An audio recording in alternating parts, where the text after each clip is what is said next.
spins around to you, cuts off like 1001, 1002, 1003, cuts off about 3 seconds. When you're playing a long time, every second that you can save makes a huge difference. With that, let me introduce the show. Welcome, Twitch. Welcome those viewers watching in post on YouTube. It is Lonnie McDonald, Joust World Champion. Oh, as John Carmack would put it, world-class Joust player. World-class Joust player. Yeah.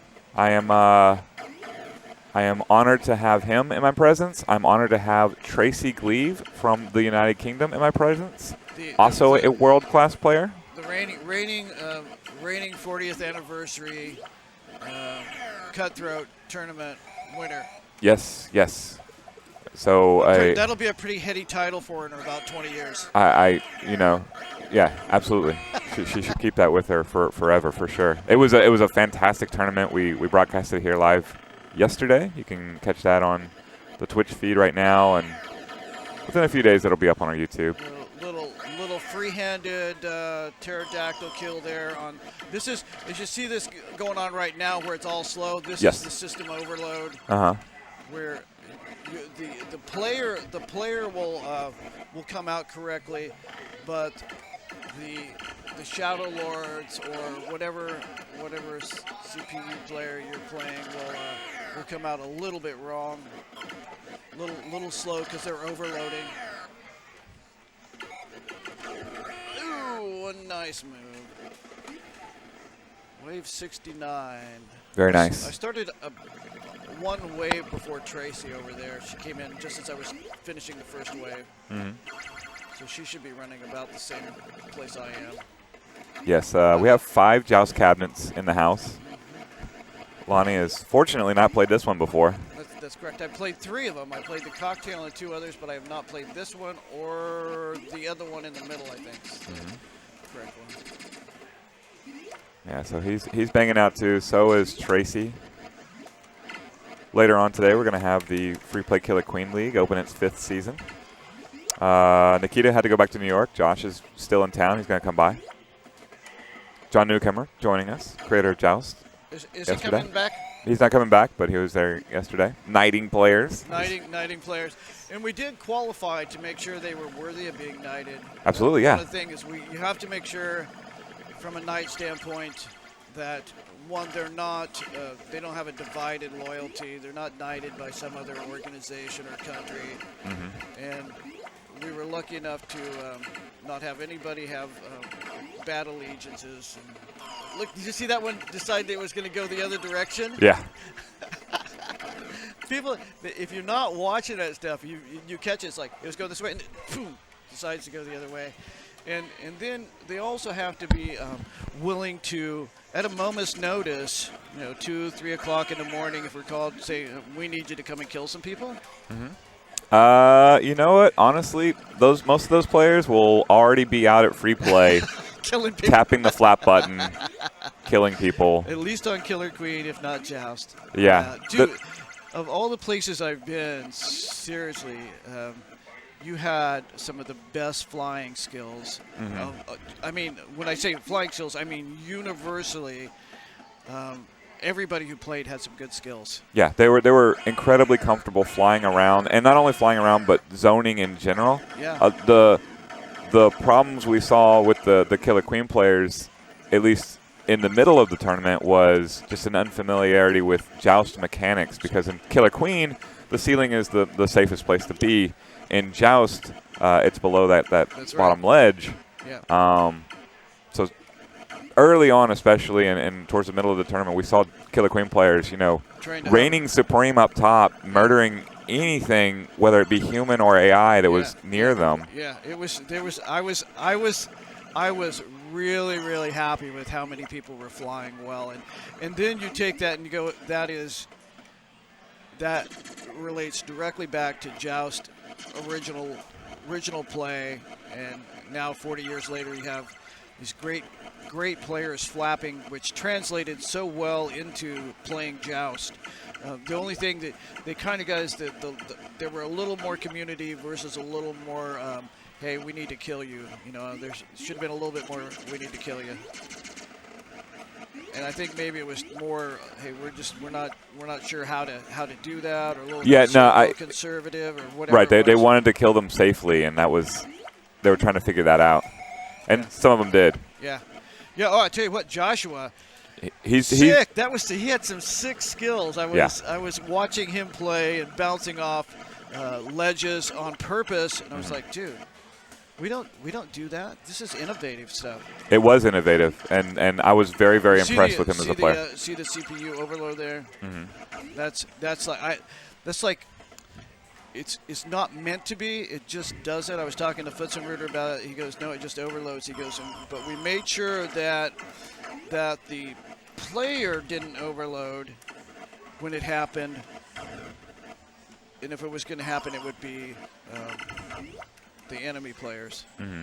But I kind of like it because you get used to playing at a breakneck speed, because I'm into all Shadow Lords now, which is past wave 60. I think I'm pushing in on wave 80, and it's all as soon as you stop getting the hectic, it throws you the slow ball or a curve or whatever you want to call it, and it's sometimes, if I get in this major groove when I'm playing 10 million, or today I'll play 2 to 10 million, it messes with me just a little bit. Some people say I like it. I go, no, man. If you're used to playing really fast, it's. Yes, yeah, that's universal across all marathon players that I've encountered, including Lauren Featherstone in her run. Like, the hardest times were when the game slowed back down, and they had to go back to stage 0, 1. And at one point, she used it for another bathroom break. She just was like, I like that. I like that because it was messing with her anyway. Right. And it was slow, so it would kill her inefficiently. Yeah. Kill me better, or I don't want to talk to you. Mm-hmm.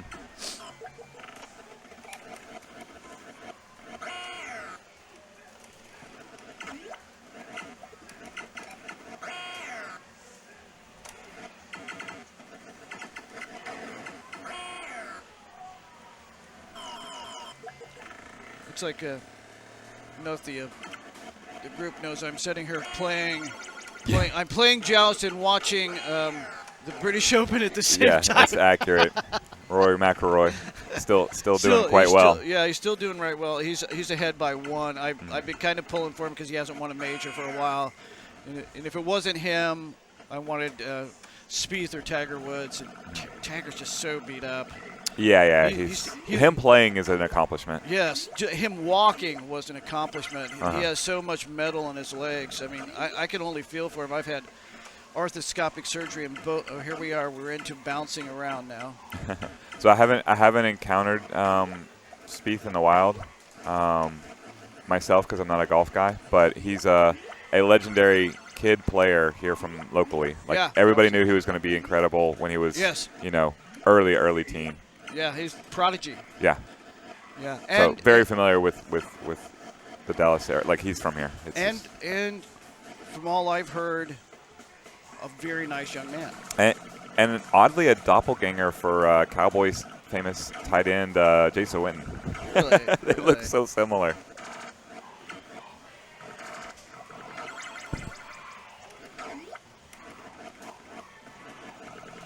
So I play, a lot of times people like to play over here. They play a little conservative. I've, over the years, developed playing this really tight spot over here, which in the long run lets you play faster because it's a shorter throw.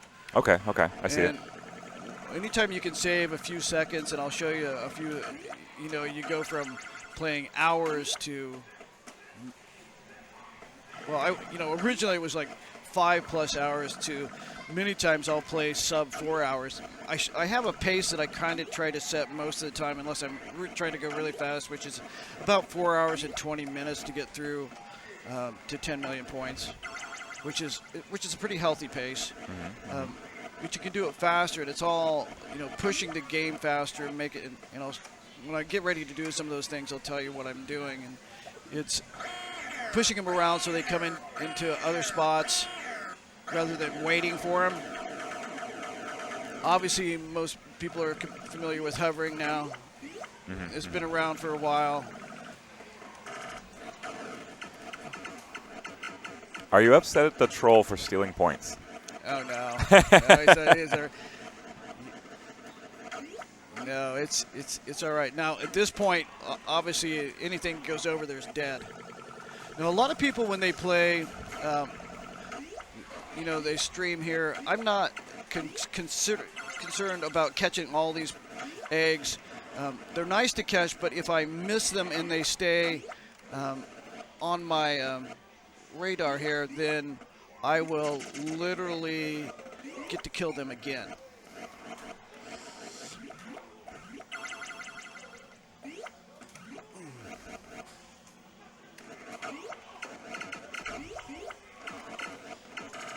That was kind of sick. Now here's what I was talking about, speeding him up. It can go from any place, but you see how I sped him up, and I can bring him around and kill him there. So so any play, if he's anywhere in here, and if he was walking, it'd be like 1001, 1002, 1003, 1004 to get to you. I'm going to see if I can do this here too. Oh, I was just a little off. A lot of times he's coming down around there, and you have one left. You can kill him. I was not quite on the edge. Oh, nice. That's a standing kill. I'm into almost running kills. Your controls are so good here on this one that 1.7 million is about as far as you can get a standing kill or a running kill at them versus having to flap and beat them. And this one is set super, super good, sir. Thank you. I'll be sure to tell the techs. They work hard on it. Yeah, we'll have to give them a tech award. So. Special something. Extra quarter or something. Although quarters don't. See how these have been around since after the first 10 machines that I played. These are an old pair of Surfos bike gloves with a really, really thick gel pad in them. They have played over 240 Joust machines. Surfos. I was actually going to ask you about that, your gloves, because I've been having a problem with cold hands while playing Killer Queen. Yeah, half fingers. These are real. If you feel the pads in them, how thick they are. I can't find one this thick anymore. These are. I had these for a long time, so I can't find a set like these. Surfos is out in California. I don't. So. I've got a set. I've got another pair of gloves. I'll give you a pair. Okay. Maybe sign them for you. All right. Well, I'll be using them. It's all right. Yeah. I might not use them. I might put that in the box and get my own. But see how when I pop my head up above, they start going faster. So you're speeding the game up. Gotcha. When you speed the play up, or rather than hovering down, going directly above them. You can suck them all the way to the top and just cut down a lot of the hovering time. And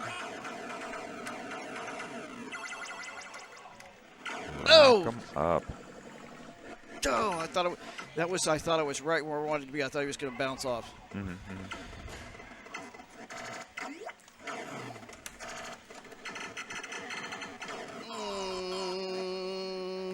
This is what I mean when they're going like this and it's so fast, and then you get that slow one. It's like, your whole life just kind of like implodes. And so, here we go. If players watching are familiar with Killer Queen, the technique that you're using to kill the Shadow Lords outside of that ledge, right? When you're luring over the lava, yes, right there. So in Killer Queen terms, that's called capping the ledge. Capping the ledge. Yeah. Now here's the ones that kind of get you. They just sit there and don't want to, and they've stalled the whole system. And this is when I originally was the first person that played 24 hours back in 1982. We did not know how to do this. Now, I'm not saying it was never done, but I was telling the guys there was a bet in Nevada whether the machine could be played 24 hours or not, because everything's a bet in Nevada. And I had played it 10 or 12 hours, and there was a conditional bet that we could play it that long. I didn't have any of this, and so my score after 24 hours was like 37 or 38 million points, which now if I was that that long, it would be 50 million plus. You know, 2.2 million an hour or so. So in the finals versus Tracey yesterday, the most major concern I had, and this is understandable to anybody who plays Joust, is Did you see that little hop I made here? So he went up. There was one right there. You may catch later. It's just a subtle little hop which made them also have to go up. And so when they were committing themselves down, I killed them. Yes, so Tracey, the thing that you can so she's much better at the game than I am. Particularly, I can't deal with Shadow Lords in the open field like you and her can. I knew that, so it was always a matter of, like, if they emerged, it was kind of a bluff that I could play with them. I couldn't. Yeah, that would be impossible what you just did there for me. Yeah, you see I sucked him down around so I could kill him right there. Right. So the Bounders and the Hunters were not a dynamic threat to me. Right. And obviously not a threat to Tracey by themselves. Right. But the Shadow Lords were a major threat to me. So I had to try and find a way to finish her off before the Shadow Lords came out. Right. Well, that's good strategy. I've watched you play Killer Queen. I was watching you play Killer Queen the other night, and you were so intense. You were like guiding and directing, like you were, the person in charge of a concert. It was incredible to watch. Yeah, it's squad tactics. That there are equivalent characters in Joust. We all fly the same way. We all hit the same button, left and right. And so the difference is those Shadow Lords and Hunters and Bounders, you can influence them. Like, you could talk to them. You know what I'm saying? Right. Yeah, you have. Now, we were on the thing that made it more difficult for everybody yesterday was it was on difficulty setting 9. And part of the reason on difficulty setting 9 so it doesn't last so long. Right. And the other, it makes it universally good for everybody. And it still, I mean, I think the person who has the least success on something like that is somebody who plays this all the time, because their mind is conditioned to accept a certain flight dynamic. Right. And so you're instinctively expecting a flight dynamic, and you have to shut your mind down because they're not flying like that anymore. Right. Yeah, and that was, as a competitor, I knew that was my only real shot at Tracey, was to try and like get her out of her comfort zone and just see if she could adjust, because a lesser player would not be able to adjust. And I'm happy to say that Tracey is not a lesser player. She adjusted. Lost the first set and came back and won the subsequent ones. Yeah, she played well. And dynamically, which is impressive for someone who, can play 24 hours like that. She hasn't been playing that long either. I remember when she was not even 500,000 points, and it hasn't been that long ago. And now she can do 10 million points at will. Yeah, and she's, we talked about this just a moment, and then I took us on air. Like, she's your legacy, a legacy player, learning from your videos. And I don't think there could be any greater testament to a player, and I'm talking about you, than someone learning and pushing the meta forward. So you've pushed the meta forward in how you score points in this game, how quickly you score points. But the true testament is you've inspired a new generation of players and multiple new generations of players. I got all kinds of messages about how fun competitive Joust was from the players last night. Nice. And, clips being shared across the Killer Queen community. Yes. Nice. Yes. Yeah, I'm going to do something for everybody who showed up, because it's such an iconic thing that they got to be part of 40 years of Joust. And I know there were people that wanted me to play in the event, and I'm like, the whole purpose of the event was to get people out, to get them to play on the anniversary, and to get the winner to get to play John. And it was good that Tracey got to play John before he had to leave, but It was there that slowed down little dirts, and he got a couple of kills on her that were pretty impressive. He still has some skills, but he was the guy to beat at the Williams building when the machine was out. From what I understand from the players, he could lay back and suck him in to death. Yeah, so the first 100 waves is about on track here. 1.8, 1.9 million, and then now the guys start bouncing. If you can see it, they'll go from one end to the other, which it makes it, some people would say harder, I say easier, because we can start projecting that where they're going to be. Like here, watch how they're coming around.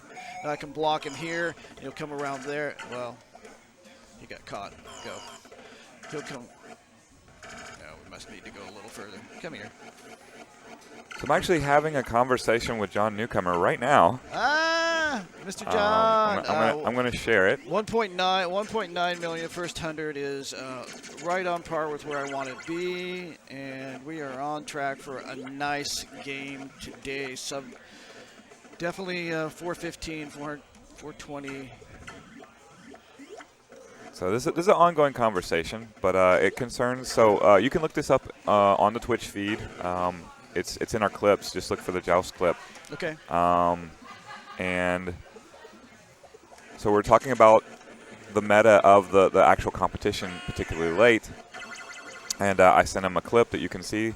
It says, this is from the grand finals. Tracey can score 38 million. I can only score 250,000 when I'm in practice. So I knew I couldn't out-camp her. She is way better. The enemy AI is static, therefore not a dynamic threat to me or Tracey. I can make myself safe even in the open. I therefore consider the enemy AI as my teammates and use them to perform what Killer Queen players refer to as a stick pinch or a stench. And that is to say, we attack from both sides, converge on our enemy, and both hit the ceiling at the exact same time. The knight in the middle dies, no matter what. It's something I practice timing with real people all the time, so it's second nature for me. And that's true. The Killer Queen League starts later. We're going to be working on pinches, and I'll straight up bribe one of my teammates if they're on the other side of a pinch for me. You're there for me, I'm there for you. Nice. He looked at it, he responded. This is really interesting. Any difference in top screen or ledge bounce makes a difference when you're only 1 pixel between even a collision and a kill. That's right. There's no room for error with a ledge. When a ledge has a slight curve underneath.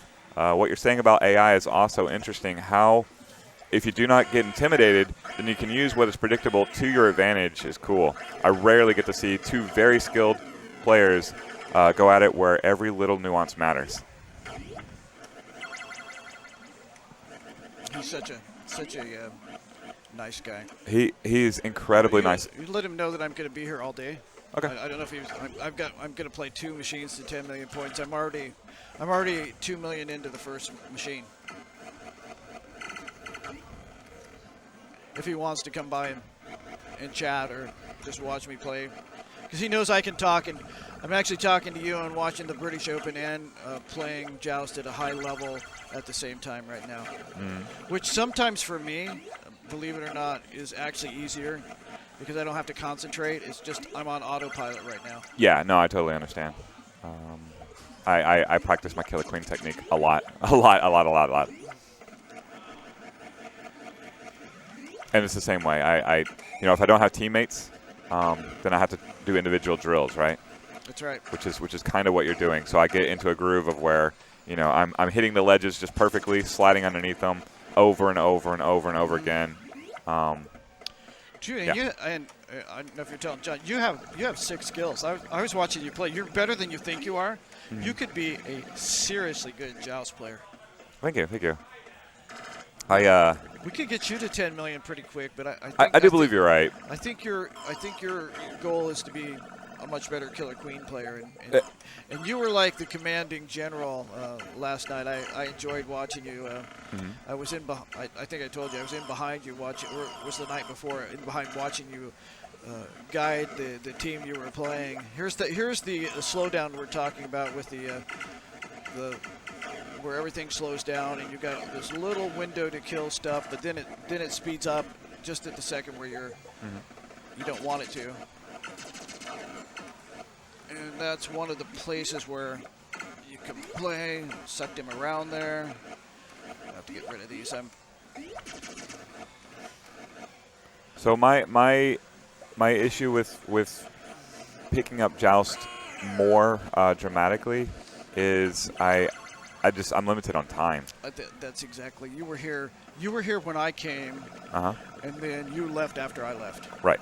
So, and that's just for Joust. Yeah, I was going to say I was here till 2 o'clock almost. Yeah, it was like 1, and I was here at 10 to set up. So that was a very long day for both of us. And you were still doing stuff. Right. Yeah, and at 3 p.m. I'll shut down the stream here and set it up on Killer Queen, and then we'll go to there till close, and then the next day will be pinball, and it'll just be on and on and on and on. It's 7 days a week, and it's a pleasure, by the way. Ooh. I hate when the troll's trying to bait me like that. Yeah. All right. The other thing, about using the AI as teammates.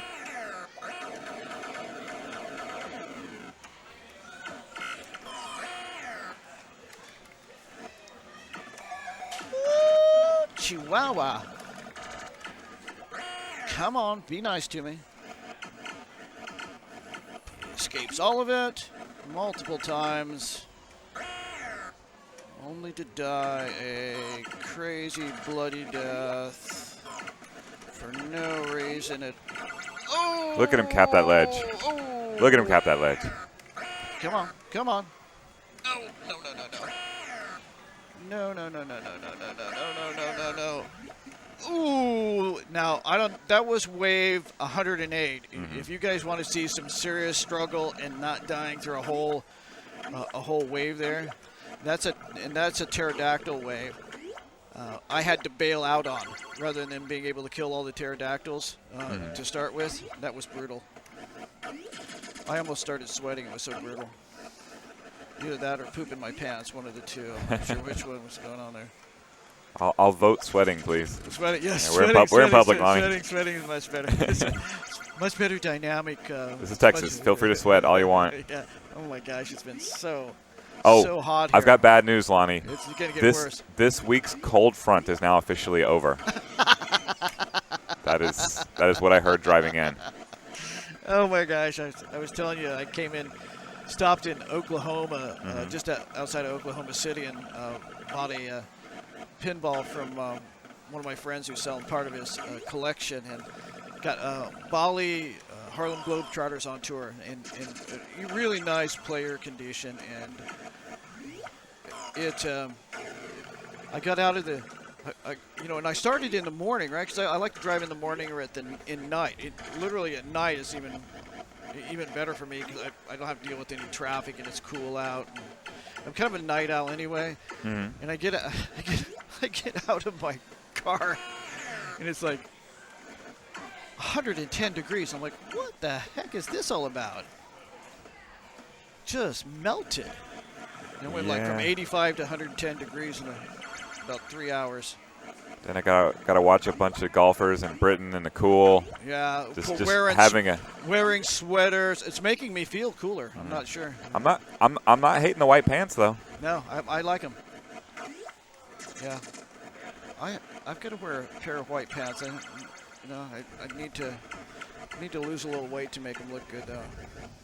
Just want to point yourself to my white pants in the bottom right corner of the screen. Yep. There you go.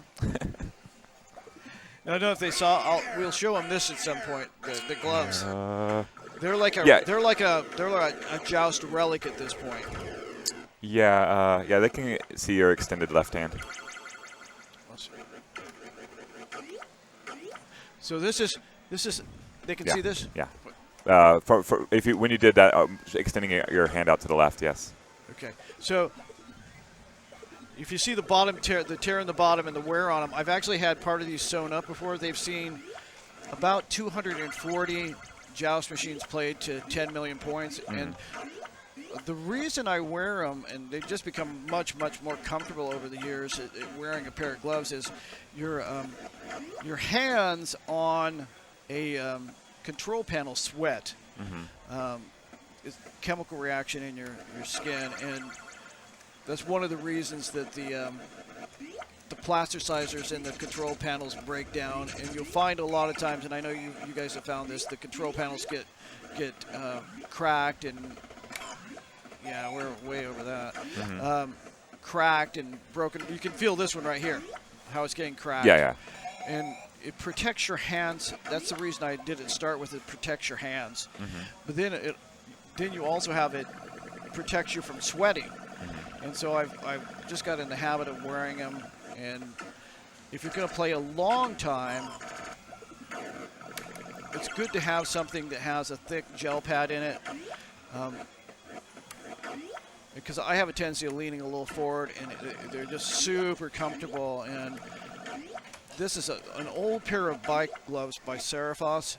I've got some other ones that I occasionally I have in my travel bag.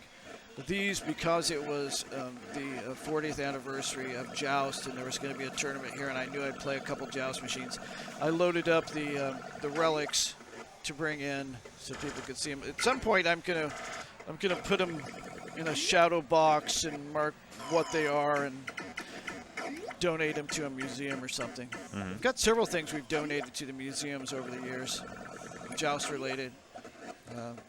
Also got I try to restore a machine or so every year, not necessarily Joust, but video game or pinball. And I'm currently working on an old foosball prototype. When foosball came to the United States, it's a major company that. Ooh, nice move. So you performed a move there that actually does not have a Killer Queen equivalent. So it's close to what they would call a stick, and it's also an inverted what they call a J dive. You rose up from the ceiling and then went straight into a standing position without a pixel of flight. Just sort of emerged on the platform. Killer Queen players do that in reverse, and they call it a J dive. Doing it in reverse because their head's vulnerable, so they wouldn't want to expose themselves ever. But not inverted like you just did it. Yeah, supreme control. Surprise, surprise. Years, I think I told you this already, but the 100th machine I've got when I did it at Williams, we did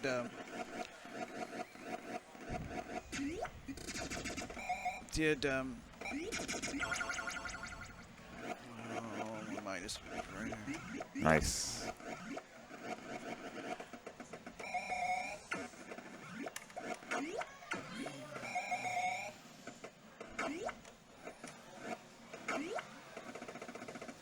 I just saved myself 3 seconds. 3 seconds. At my age, 3 seconds makes a difference. Hear you. Now, this is the reason I play over here so tight. You can see I can drop down quickly, and then I can be on top of these guys over here versus, and they have a tendency of coming down here and bouncing too. But if you're just a little bit off, you get one that backs into you. But when I'm in a groove, it's sick fast.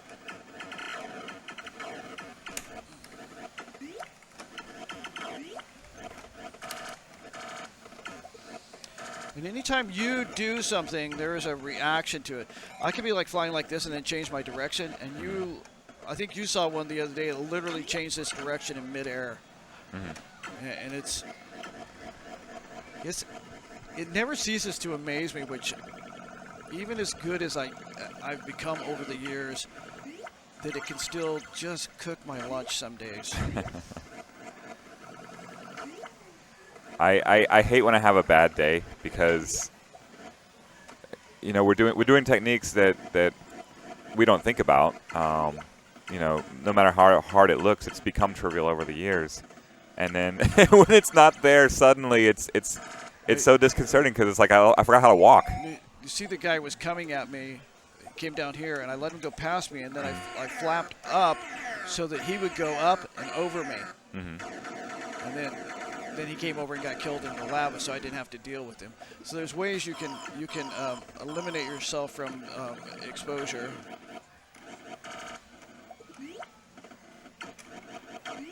And so that guy should come over here. We're at past the point where the lava troll really catches them. They start going back and forth, and we're about a quarter of the way to 10 million points. And actually, the slowest part of the game is over. Everything is Shadow Lords now, and getting into a groove where I can push the game a little faster. And we are moving pretty good right now, except for that, which is still. All of this nonsense is what I had to avoid at Tracey. Tracey at all expenses. Like I couldn't. The game could not progress that far unless I had already lost. Right.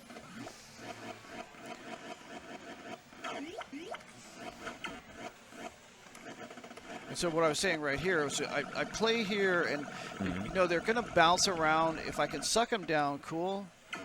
And eventually they'll come up and they'll go boom, and then come back here too.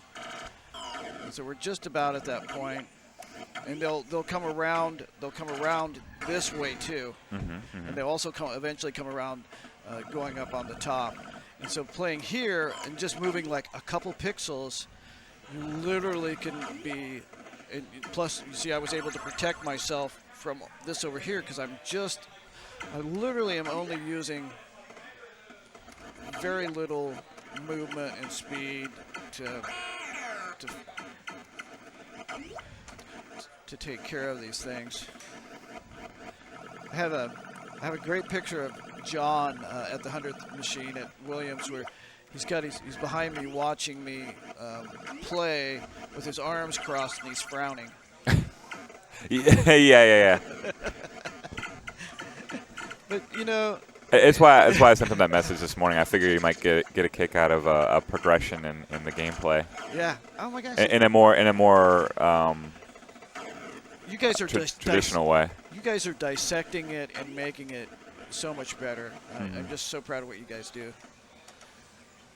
And it was so cool to have Nikita and Joshua play in the tournament last night. And really show their respect for Joust too. Yeah, and they did good. I was not surprised, but I was surprised. I didn't know. Sometimes people don't they don't commit to the skill sets. Now we should get 2 kills here. Yeah, see that one came back off the bottom ledge towards me. I have to get the first one. So you can almost always get a couple kills. And what you'll find with Joust, and I'm sure you were finding it the other days, if you kill one, it's got one following it to kill you. And it's something that they literally built into it, was to have one follow and kill you. So there's always something designed to kill you. And here's one of the things I do to cut time down rather than hovering is the next wave was 30. And so I just took the egg as it was hatching all the way to the top. Now here's an interesting one. Let's see. We've got ones on the bottom which are going to come up and bounce. We're going to see if we can catch them all right here. Oh, missed him. Ooh, missed him, but I got away. Almost. Oh. Ooh, and easy to bail out here too, which is one of the things I like about it. You know, the other thing is every time you die, it takes you time to spawn and to get back into a rhythm. And so dying is bad. I mean, from a time standpoint, the sheer amount of time it takes to recover.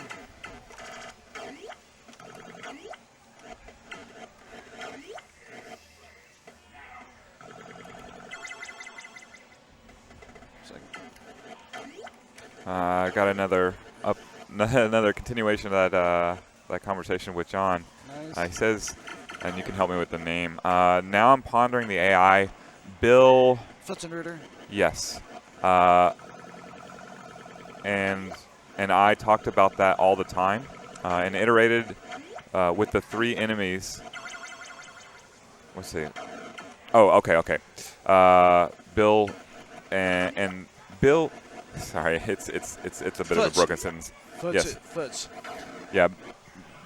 Bill, and talked about that at the time. That is to say, using the enemy AI in that way, and iterated with the 3 enemies, trying to think about static versus dynamic situational conclusions. I know that there was concern about exploits, and we counted on the pterodactyl to force player to adjust. Definitely miscalculated player ability to hit a 3-pixel target, and that was when some last-minute tweaking of open mouth versus glide frame with closed mouth got unbalanced. Little bit above my technical pay grade on Joust analysis there. Yeah, 3 pixels open, 1 pixel closed. Gotcha. Yeah, my reply to him, I consider the pterodactyl another teammate. That's right. They are a device to create pressure on the player, and because I knew where Tracey was going to be, I was using them to pressure her, along with me being the dynamic element to get kills. Yeah, I like that. I always when I play Cutthroat, I always play defensive unless I see a weakness, and then I'll aggressively go after the weakness. But I use the pterodactyl and all the other players as my friends because I push you towards. Oh no, you didn't.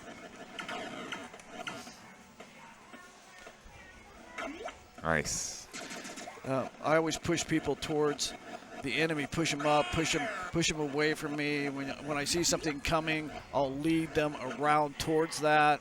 Right. And so it's really and so Josh was using this technique against me, and I saw how effective it was just for me staying underneath, which was to clear the level to about let's say a manageable number, and this is somehow manageable for you, but a manageable number for him, AIs, and then force them down. Right.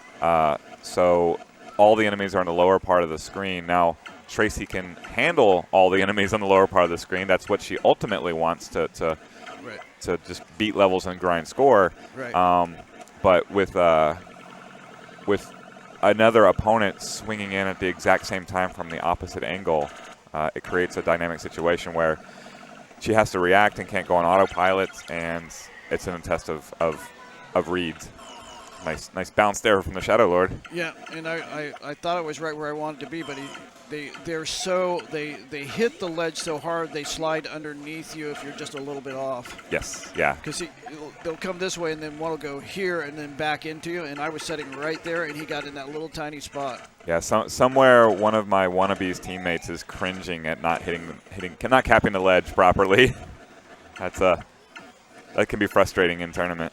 And you guys, these are things we've done for years, and you came up with all these terms, which I find very, very cool. I can't take credit for taking credit. Like Killer Queen is a community of thousands of players, so they have their own language. It's like talking algebra sometimes. Mm-hmm. And I have to translate when I'm talking about Joust. There's eggs in Joust. They look like the berries in Killer Queen, so sometimes I'm talking to them about berries when I mean eggs. Nice.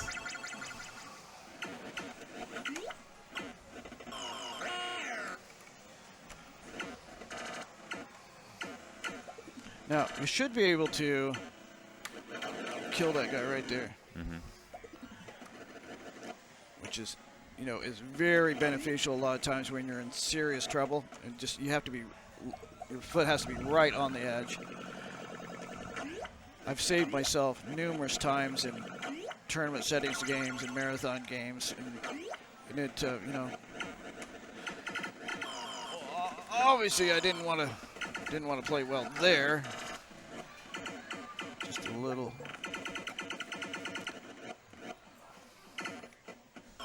Now they're all coming around. See, they're always sending one right to where they project you're going to be. Right. And that's what Foot said. We always are sending one right where we project you're going to be. So you don't want to be where we think you're going to be. Yes. And I said, I don't think I like that.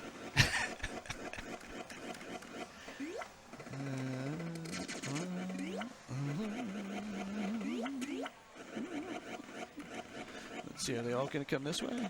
That would be cool. Watch this. Let's watch this.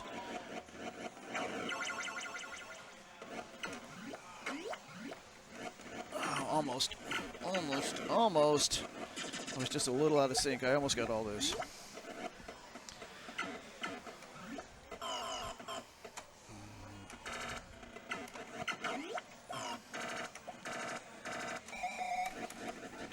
See how I turned him loose? But if he goes back in, it kills him. But if you practice playing like right here, you can suck him up at here, and then you can take that little spot right there. Now watch this. You come back around, you're in control, and you haven't left more than a couple inches versus all this over here. Yeah, see, and your flight control, your hovering, your capping of ledges is obviously perfect. And Lonnie, I got trophies to win. I need a defensive warrior. Trophies to win. I don't need you to go do all the crazy stuff. I just need you to hold that ledge, and I will be spiking our opponents off of you. There's where I talk about going fast, and it's going to come right here. So that's what I talk about, accelerating. There are ways you can accelerate the game, and you know where it's going to end up. Force it to where you want it to go so you're ready for it. Cutting time off. Moving in on 3 million. Got a nice little game going here.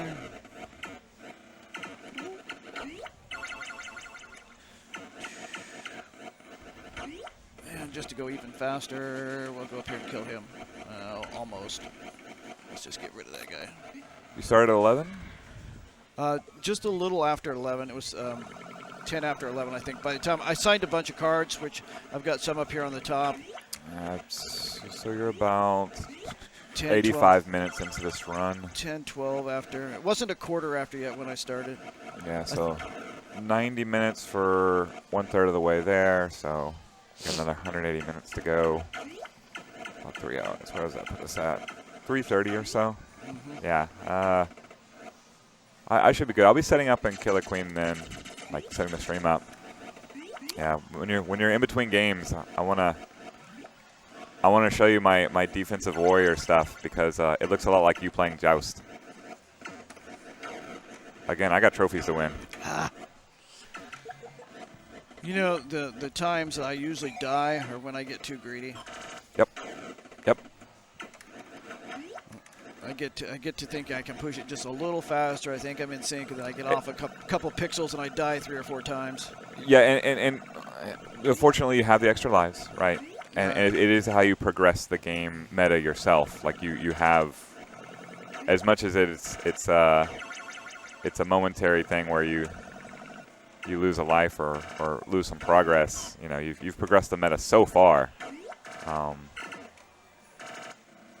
That's that experimentation, that constant dynamic play on your part is how you've gotten better, despite getting to a point where you can just marathon the game for forever. You're now point pressing as well. Yeah, I am. It's automatic. I think you have to start that mentality in the very first wave and say, okay, by the second wave I should have already won an extra guy. And know that I watch people who play and they don't see how I was bouncing the egg to myself. And a lot of times you'll see in the lower level play where I actually will play over here and have the egg just not. Nice move. That was where I'll toss the egg back across the playfield to myself. Nice.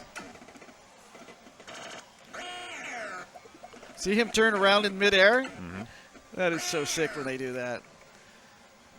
I told Foots they do that. He goes, we didn't program to turn around in midair like that.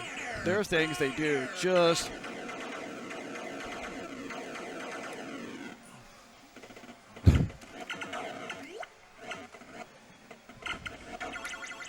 I so love playing this game. people ask me, you get tired of playing the game? I go, no, I get tired. To me, it's a constant mental challenge, and that's what I was talking to John Carmack about. I said and Noel Feinstein, who is, used to be the head of Google Games, who now does medical games for medical stuff. Mm-hmm. And I said, you got bad rap games, then you got good games, then you got then you've got games that are helping people get better.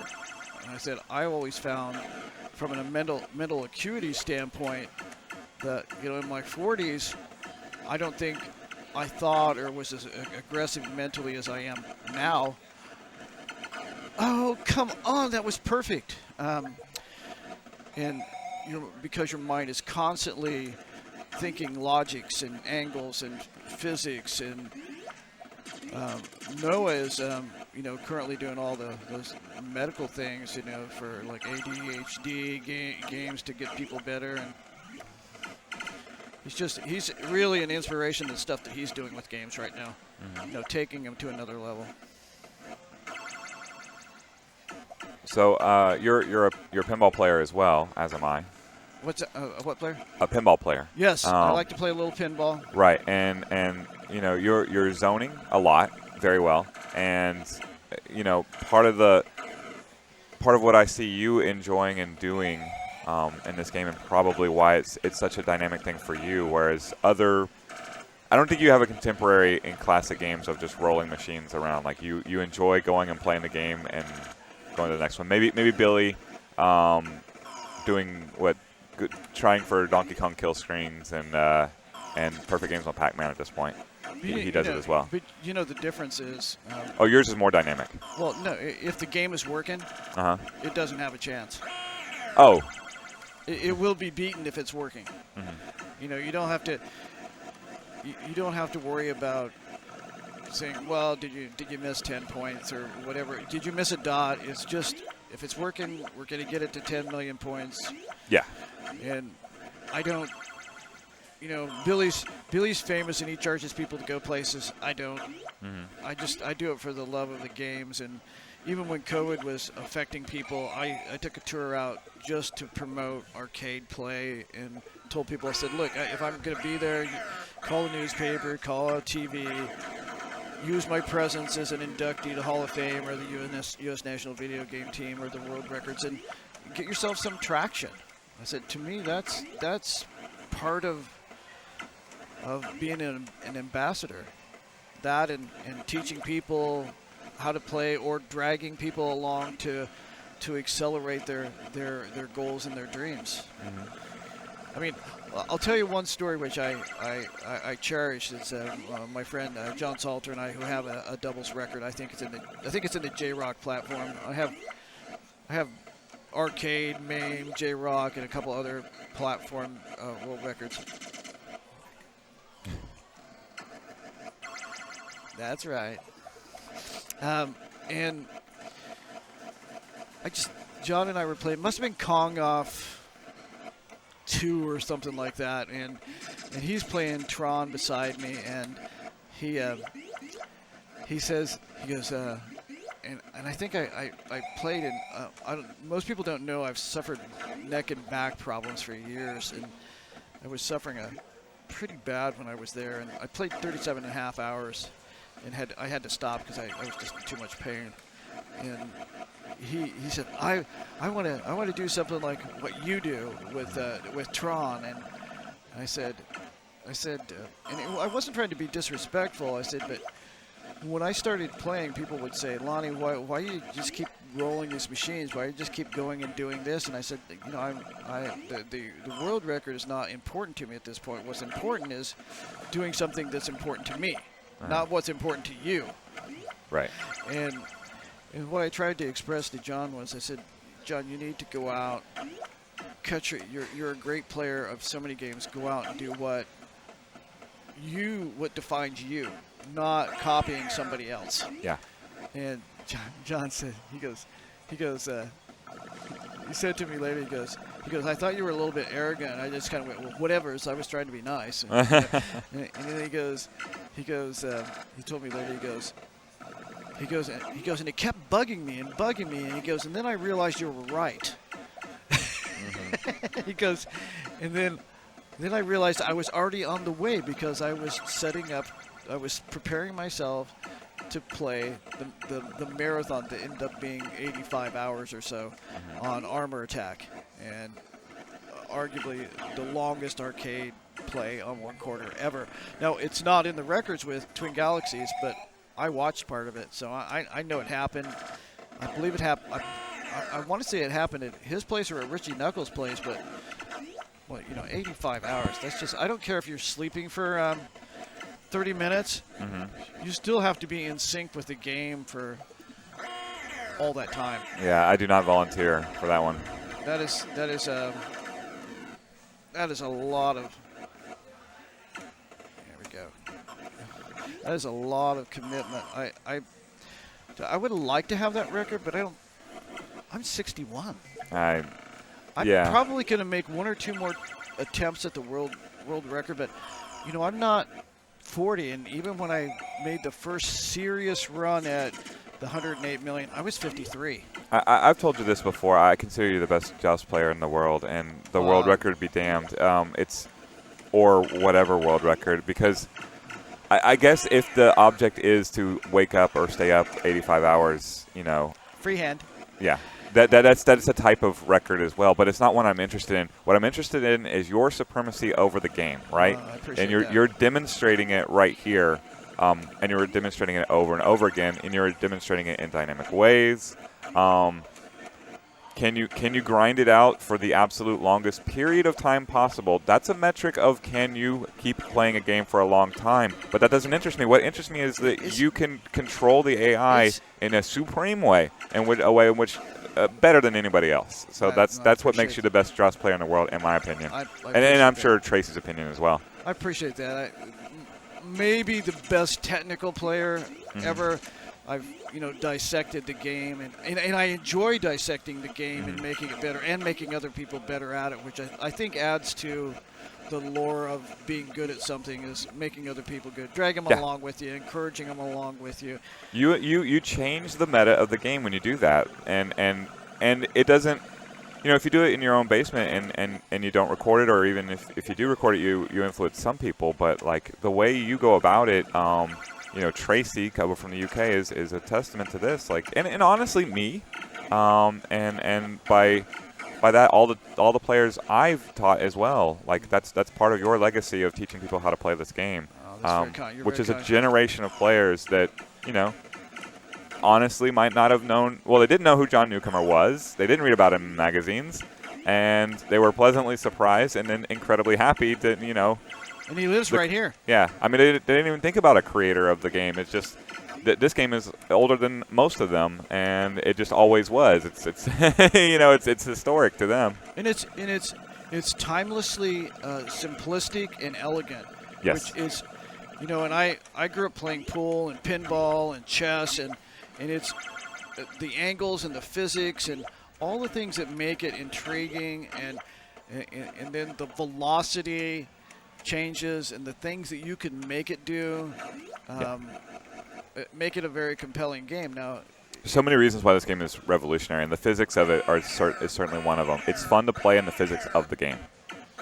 I always thought we should make a shirt, because people say, I don't like this game or I don't like that game. I go, people only don't like games they suck at. That's not true. I definitely am good at games that I do not like. No. People don't like games they suck at. Those are the ones they complain about. Whenever somebody complains to me about a game and they don't like it, I go, do you suck at that game? Most of the time, they suck at that game. I don't know if it's a good shirt. I suck at this game. That's kind of a negative thing. Nikita showed up with a hat that said "toxic" on top. Toxic. He was a nice. I enjoyed talking to both those gentlemen. I think that's. I'm happy that they understand where they are in relation to Joust and are happy with that. You're this way as well, right? You appreciate where you are in the Joust community, and where players underneath you are part of your legacy, and they understand that they are part of Joust's legacy, and they don't shy away from that. And it was very clear at the dinner the other night, and even here, how much John appreciated that. Yes. And that's why John Carmack was there also. He was, it's not about comparing, who made more of an impact to video games or computers or whatever. Right. The point is, John Newcomer and Joust made a big impact on John Carmack, and he therefore is part of that legacy. And isn't that great? The thing that I'm going to choke up just a little bit. I really, really have become great friends with John and their family and Futzenreuter and Python Angela before that. And there are probably very few people that could have pulled off all the interviews that I've been able to get on people about Joust. I think it would be great if we could do that with every game, but at least it's a microcosm of gaming. But to hear he's a very humble person who doesn't think a lot of himself. He's bordering on too nice. Yeah, and he's one of the evil geniuses of Williams, but he was kind of always overshadowed by Jarvis and DeMar and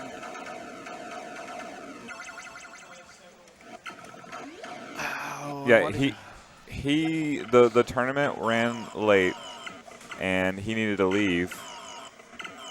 He needed to leave for his family's sake, his own sake. Right. He's not a young man. Sorry, no. John. So it was getting late. He had been there all morning and all day. So nobody wanted him to stay to his own detriment, right? And that we were at that point. Yes, you could see he was both he and his wife were getting very tired. Yes. So we all collectively wanted him to leave, and he could come back, or we could see him again, or whatever. And he was racked with guilt of like, more people want to see me. I gotta sign more autographs. I gotta play more players, and he's constantly telling me how much he appreciates me and what I've done for Joust. I said no, man. I said I'm just doing something that I love and giving you the credit that you deserve, because you made this game that changed the face of how things were played. Yeah. I said, and it's still being ported, and people are playing it, and it's versions of it are constantly evolving, and now we have people like you and the community of Killer Queen who are, the things that we did as players are being named, and I'm like, he's constantly trying to give me some accolade, and I'm just like, no, John, it's about you. It's about the game. It's about what it's meant to people. It's what it still means to people. It's the groundbreaking game that it was. And I said, no, he's not in the Hall of Fame, but Joust is. And no, that's weird. I have no doubt that he will be. I missed it. I have no doubt that he will be. Well, there's so many game designers, and I mean, if you go back through the 80s, it's not just an 80s game designer, it's all game designers in the category, so you have to beat out everybody. But I have no doubt that he's going to get there. He has been nominated. I was glad to see Joust get in. The Golden Age games are, the categories are Golden Age game, quick. Golden Age game, 1990s era game, 2000s era game, and then you go the same thing with players, Golden Age player, which is what I am in 1990s, then 2000s. And then you have game developer, industry leader, Walter Day Lifetime Achievement Award, and the Hall of Fame has started to. Oh, could not get out of the way. Started to go into pinball. 2 years ago, we started adding the category of pinball machines, and it was EM, electromechanical, digital, and modern. And I've just talked to, it's not, you were the first person that's going to know this outside of the Hall of Fame.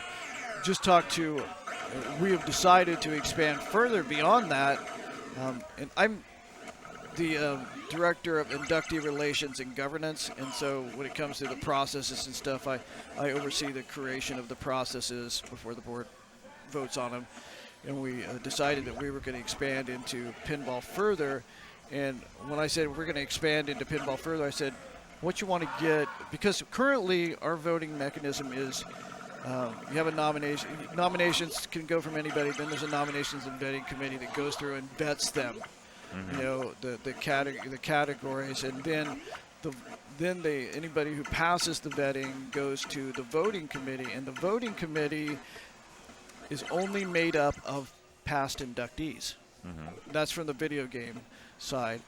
So, and then let's say you have 9 nominees. Each voting member would give them a rank of 1 to 9. Is that how the Oscars does it? Something similar to that. Yeah, and then you divide it by how many voting members there were that voted on it, and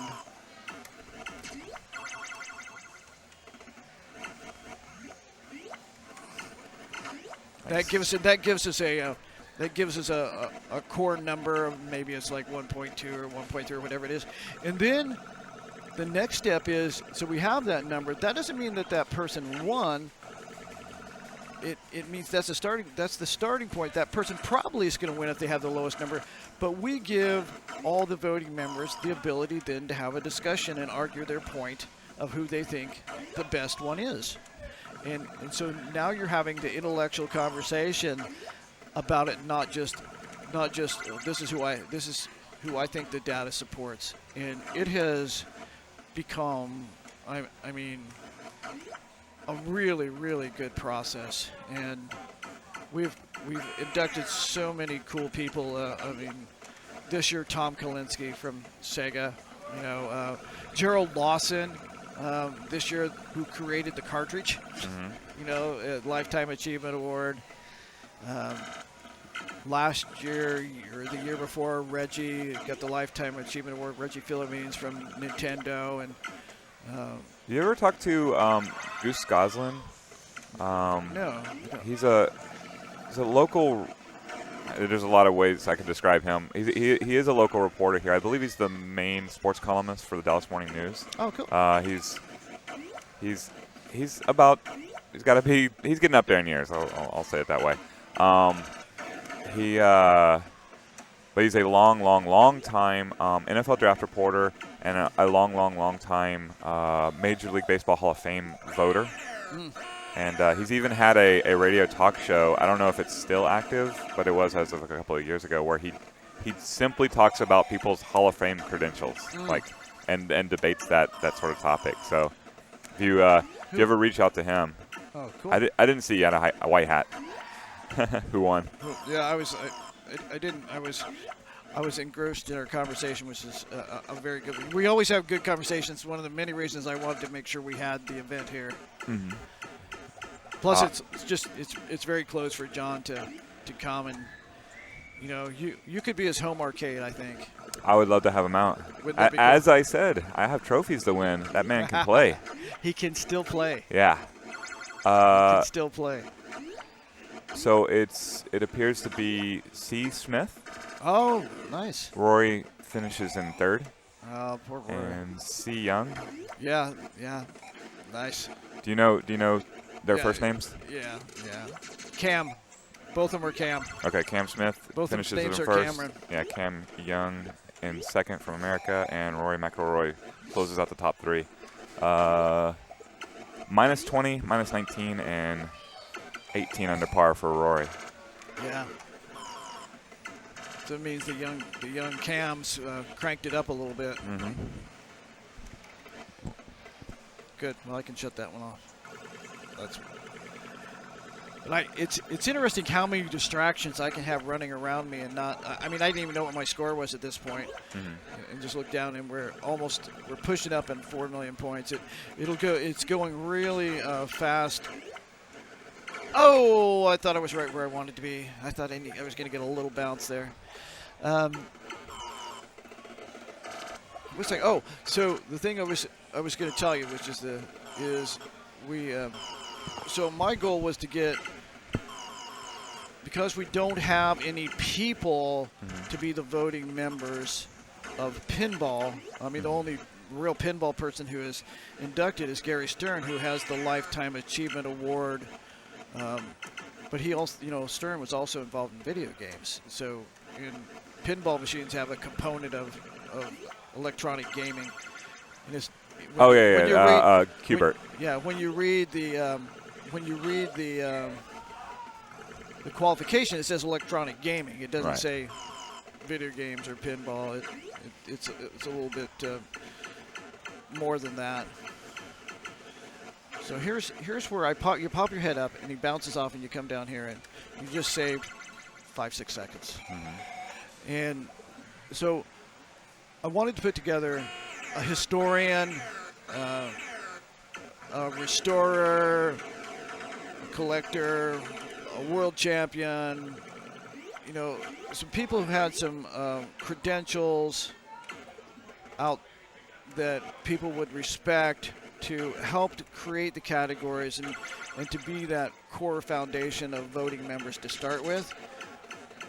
And so I called Zach Sharp and I said, Zach, this is kind of what I'm looking at, and we want to expand into this platform of pinball. We have these already, and they know that because we've had pinball category for a couple of years. And the first one we did it at Pinball Expo in Chicago, and I said I want a historian, I want a world champion, and a designer maybe, but at least one person who's an ardent collector who is very high profile. And I already had in my mind who I thought that was going to be. Can I ask you a question about this egg wave? Yeah. So you're collecting the eggs. When the Shadow Lords, they can come at. When I play early egg waves, the enemies are extremely fast, extremely aggressive as they catch out of eggs. They are. Are they faster in relation right here? Like, is this a faster? We're as fast as they're going to get. Right. My question is, collecting them versus farming them. Would you be able to press more points if you let them all get into eggs and then come down to you? Yes. Except you're almost better off because they're all hatching versus a few hatching at a time. Right. Where you have control over them. Right. You're going to lose. If you have all of them out at the same time, you're going to lose some control. And they're literally going to all hatch at the same time and start bouncing off each other. See, this is very controlled. Right. Versus. Yeah, I'm wondering if that becomes sustainable. Because you're already doing things that are not. I mean, you're just taking two flaps up and having 3 Shadow Lords crisscross in a triangular pattern around you. all they have to do is stop flapping, they're going to hit you, but they don't, and you already know it. So your manipulation of the AI is already pretty dang supreme. And then I leave eggs like that. Sometimes just to get the points, and other times to draw things back around. You watch this, you'll get one, and then the other will come in higher. I would have had to gone up into here to kill him. Instead, I can just let him bounce around again. But you know what you might consider? The challenge with, and a lot of times people try to get all the eggs. When you get past wave 60, they're so fast. When you can't really get to. You can't really get to them all safely. I knew I was going to kill myself. Do you watch video of Joust play, or do you watch video of your own Joust play? I've watched different people play over the years, and and of course Steve Sanders and I were doubles partners, and Steve is an accomplished player. I think Steve is much better than Steve thinks Steve is. He had some world records, but he has the mentality of wave 33 being the toughest wave, and especially in tournament settings. And my mentality is every wave is the toughest wave. You have to figure out how to get past it. And He plays real well. He's the person who convinced us when we were playing doubles to play here and here. And so we literally were bouncing. We were streaming up here, and then everything else was bouncing off the ceiling, and we were killing him. And we played 15 hours and 3 minutes or something like that for a crazy total of 40 million, 120, 150. It's like 2.75 million an hour. I don't think we could get the system to go any faster than that. I mean, we were blistering it.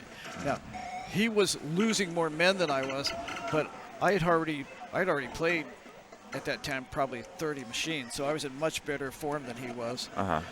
But I think if he played, he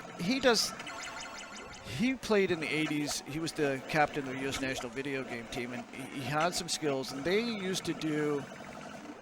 I'll show you when I get to that so you'll see what I mean, because it's a little different than how I play it.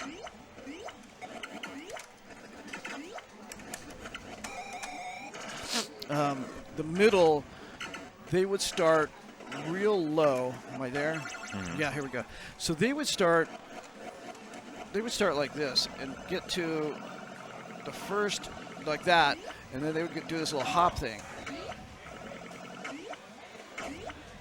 And just keep it low and do that hop thing. And I don't know why. I never, to me, it's like this extra motion that I don't need. Right. You know. No need to add a variable. I'm adding this motion, and it's not sustainable over 50 hours. Right. You know.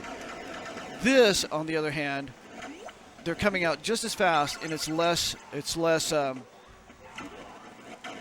motion. Yeah, you just have to hover.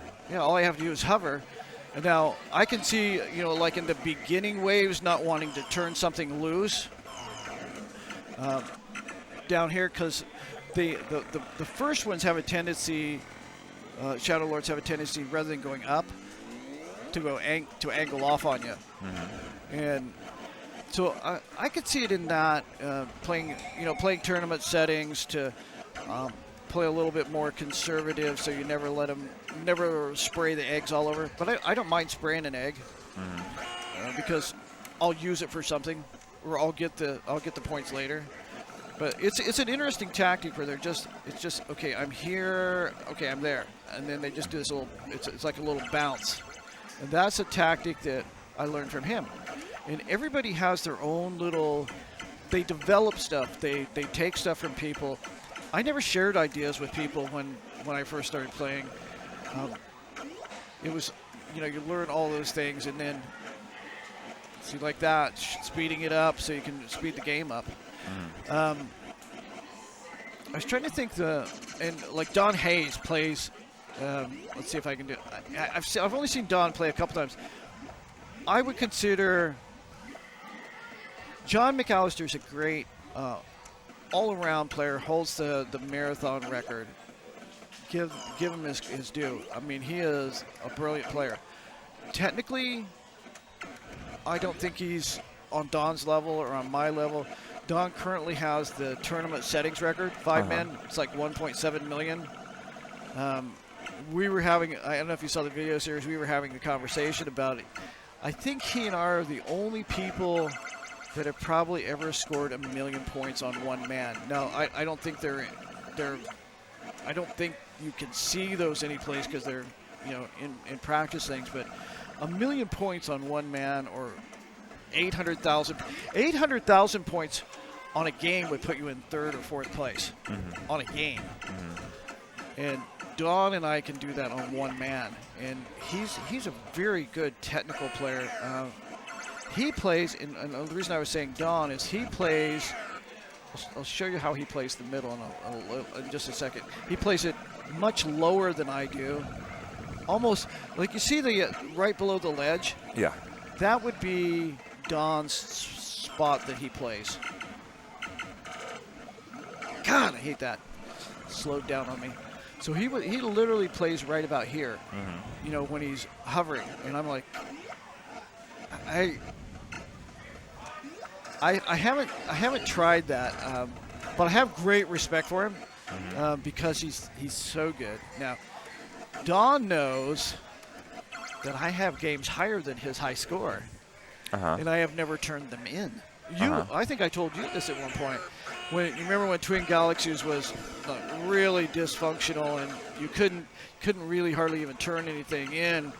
Yeah. I have a 10 terabyte hard drive full of Joust scores, mostly tournament settings. I have 6 games over 2 million points setting on there that I never turned in. And my point was, as I was talking to Steve, I said, I think, like every day I was like a million plus, pushing 2 million. I said, I think the outside edge of what human capacity is for tournament settings, it's 5 guys, is probably 3 million. And I kind of gave myself that goal, and I was trying to think why I stopped playing. I think I stopped playing because there was just no way really to turn it in, or I was disappointed in how Twin Galaxies was interfacing, and I didn't want to give him one of my scores.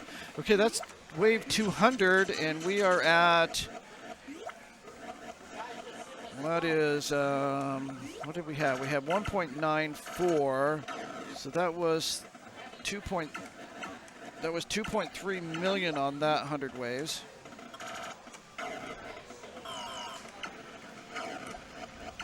Nice. Yeah, sucking him up around. But he is an astounding player. It's just, but Don Hayes is good at everything. The guy's like a savant. The only thing I would say that I'm really, really good at that most people don't know is Black Tiger. Okay.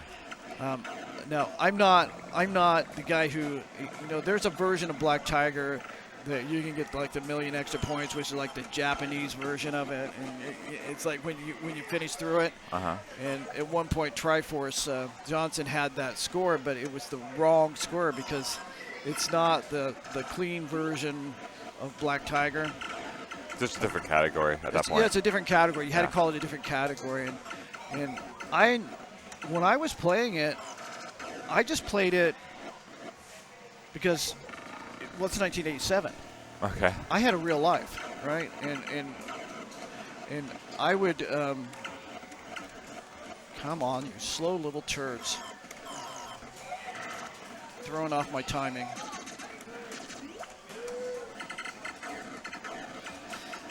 I would play it at a Pizza Hut. I would go in, like if I had a break or one of my jobs canceled, I would go in and play it, and they had it sitting there. And it's Capcom. I think it was Capcom or Roundstar. I have one setting at home we restored.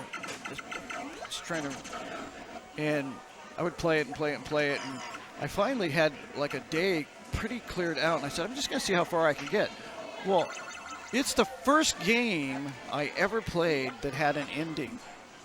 I'm like playing this game, and I'm like going, hey, this is pretty good. I'm getting through all this, and it's not an easy game. And I get all the way through, and I'm like, and it goes, the end. And I'm like, I'm coming like unglued. I'm like, I go, I paid my quarter. I want to stop when I'm done. Now, this is one I like here. Oh, it didn't do it. A lot of times it'll wrap back around on you because they're so fast. And then at one point you'll see, you're being able to cap what you call cap the edge. They will float around you. You can't. It won't even let you cap it anymore. Oh, I got you. Yeah. It'll take it out an inch, and it gets. And so now you have to change your whole. Yeah, the point of capping edges in Killer Queen would be. Okay. That because you're save some time. Ready? Here we go. Saving some time. Killer Queen games do have an ending. You win the game. Nice. So if you cap the ledge, what happens is they can run into you like the Shadow Lords do, right. Or if your opponent wants to try and go under you, as you were describing in later levels, right? They're welcome to try, but then you can drop on them and kill them with relative safety. Nice. And also you're safe. You're safe up there. They can't get above your head. Therefore, your options are, and this is always what you're looking for in a competitive multiplayer game. Your options are I win, or we keep playing. That's a good strategy right there. When you're flipping a coin, and those are the two sides. Those are the best strategies. Yeah, and that's you under the ledge right there. Unless someone develops a technique to effectively get you out of that, is you could just sit there and like we can either keep playing and you can keep showing me how masterful you are at the top, or you can die and I win. So there you go. Yeah, and I've told people over the years that the biggest challenge with playing Joust is for the beginning player is, if you want to have fun, cool. If you want to have a score, learn how to hover. Hovering is super important. Learn how to control your guy. And then patience.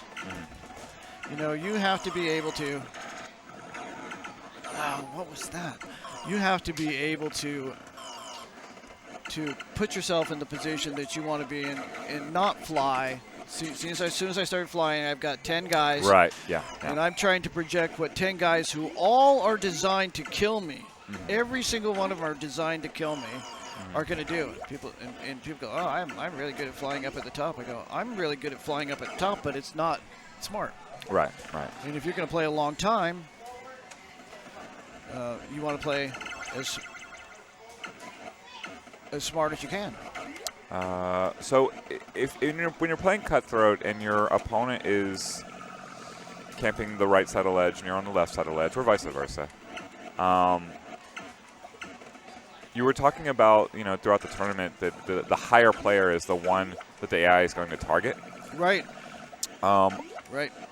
Is that the case if one's standing and the other one's hovering? If you're moving, for instance, to show you how delicate it is, let me kill this guy off so I can say, if I'm standing hovering here, right? Above the ledge or below? Well, let's say I'm hovering, killing guys right here. Okay. And Steve is like there. If he takes a step in past like here, the hover will change from that really clean stream of them going up really fast to this where it's like it dynamically changes because it sees where you're at, and it's it's you're such a shitty player, Lonnie. So look, the best humanity's got. We're you gave us some credit. Yeah. So I mean, literally, when we would play like one guy would play here and one guy would play here, and so you would stream here, and if you took a step in, like rather than this nice clean stream like this, right, there would be like this little pause in between each guy. If you came in closer. Okay. And if you're flying around, and your other guy is below you. Let's say I'm trying to kill a guy. Right. It's seeing the guy who's above you also, who's the most active, and it tries to kill that person. And you'll find that you'll get your compatriot killed many times because you're flying around. Yeah, I'm trying to. So I was trying to figure out from a Cutthroat standpoint because the safest if it's being low and under that ledge. Just standing there is the safest, but your opponent can dive over the side of that ledge pretty dang quickly. It's a difficult reaction. The dive, I think, as I was watching you guys play, the control for Killer Queen has a little bit more control to come down and around. Yes. Yeah. That's the J dive. Yeah. Yeah. I was saying that's something I can't replicate. On Joust. Yeah, because there's no scraping mechanic in Joust, which is where you reach a maximum tapping velocity and you're just hugging the ceiling. That you can't hug the ceiling in Joust. So that's how you guys are doing it. It's the maximum. I was like, when I saw people doing that, I wanted to say you can't do that, but I just watched him and I'm like, how the hell are you doing that? Yeah, you do that bouncing mechanic. It cancels out at a certain point, and you're just scraping the ceiling, and you're supremely safe at least your head is covered. You know, now in Killer Queen, in Joust, your hitbox is bigger on the back than the front.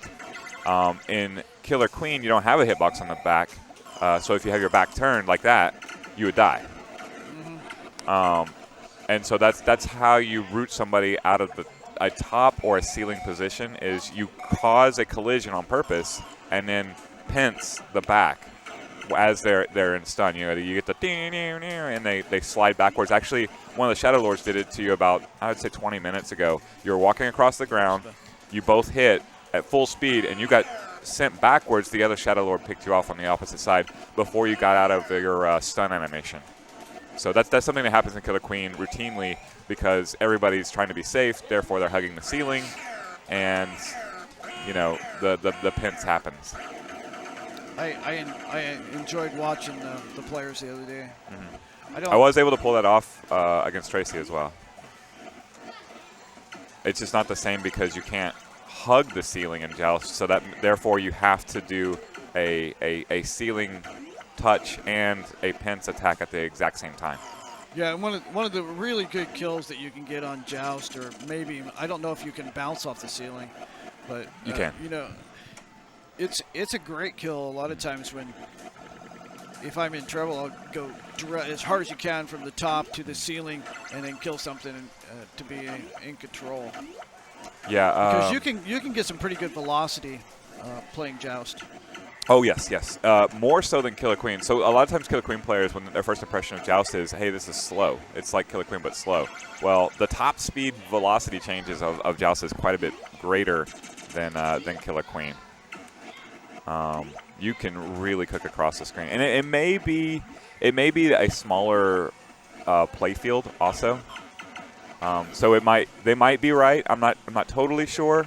Because the playable area within, well, it's a big there. arena. If you put Joust on that playfield, your eye perception would be like this. Yeah, and so all your angles would be tougher for people to follow. Right. Because it's basically compressed into a small area here, which is arguably perfect. Right. And you know, a lot of times people try to put games on bigger screens. I've played on Joust on big screens, and it's still the same angles, but you have much more real estate you have to control and see. And well, I didn't even mean the size of the screen. I meant the size of the map itself. So like the configuration. There's more ledges. There's more actual airspace to fly through. But you know, within the tight confined spaces, I think Joust is faster. So that's where Don plays. Almost always right. His head is. I'll try to do it later. When he's hovering, he plays so low. I'm like, man, if people could just take one good tip from every great player, I mean, Tom Brady must have got good somehow, right? He didn't just learn how to be a quarterback by himself. You saying I should do 7-on-7 drills? So you do watch some video or other players play so that you know they have their influences. What about not so much? But you're aware of their play. I've seen McAllister play. I've seen Don play. I've seen Steve Sanders play. I'm trying to think about like modern techniques and how they might apply back to Joust to progress your game. Whereas you might have a bit static yourself. How did I miss all three of those in that spot? Because you have to learn through trial and error over the course of however many hours of playing. Yeah, and testing at a pixel at a time. So Don literally would play like right here, and I wasn't in sync there, but he would be like right there, getting these guys to come down in there, and I play like here. I play like an inch above where he does, and I think there are obviously different spots that you can play and different comfort levels for everybody. Yeah, as long as you're consistent with it, the difference in timing has to only be a matter of frames. Even Tracey, as I was watching her play, she plays some of the stuff I do, but she doesn't play exactly like I do, and it's.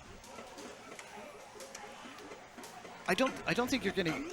I don't think we want to get to a point where we're all trying to replicate Tiger Woods or something. Right. I like the individuality that people exhibit, and then you can see whether your skill that you're developing is the best. And you know, everybody, the mind is an amazing thing. They will tell you, of course, in the 80s that they didn't think you could play 100 waves. That's the reason it goes 99-0. Mm-hmm. And there were massive scores in the 80s that people don't think were. I mean, nobody used to think you could get 1 million points on Joust tournament settings. Uh-huh. There are at least 3 guys that have, and documented that they are that good. And it's what a lot of times you'll find is if somebody can't achieve it, they don't think anybody can, which has become sadly kind of this mantra that today's world says, well, all these arcade scores can't be real because I don't know how to do it. Right, yeah. Which I'd like to see that. I'd like to see that go away to where there's. Now, some of them I don't think were real, but. Yeah, no, I agree because some of them are scores that are in factors of which don't appear in the game, things like that. It's in 90 and it all goes in 10s. You know, Yeah, something like that. Yeah, or 50s. It goes in 50s. Right. Yeah. So, but there's some real world-class players that have got disrespected over the years. And again, that goes back to like my enjoyment of seeing a demonstration of mastery of the game, right? I care about it more than the score because you have made the score irrelevant within a certain amount. You know, you're going. There's no cap to your score. You just keep going. If I could pause time, let you get some sleep, and get back to it, you could literally get infinite score. True. This is true. If Joust let you keep all the men that you win. I could go a long time because you know at 10 million points you've won 500 guys. But that's not the end of your ability. No. You are manipulating AI. You're point pressing as well, and you're manipulating AI in like constantly progressing ways. That's you getting greedy, right? You're trying to test the limits, playing footsies with the computer, if you will. Yeah, play the smallest places you can, the most precise places you can, to eliminate time and energy waste. Yeah, so that's different levels of magnitude than the score can actually demonstrate. Even a tournament score, like that's your accuracy over time, over an undefined amount of time.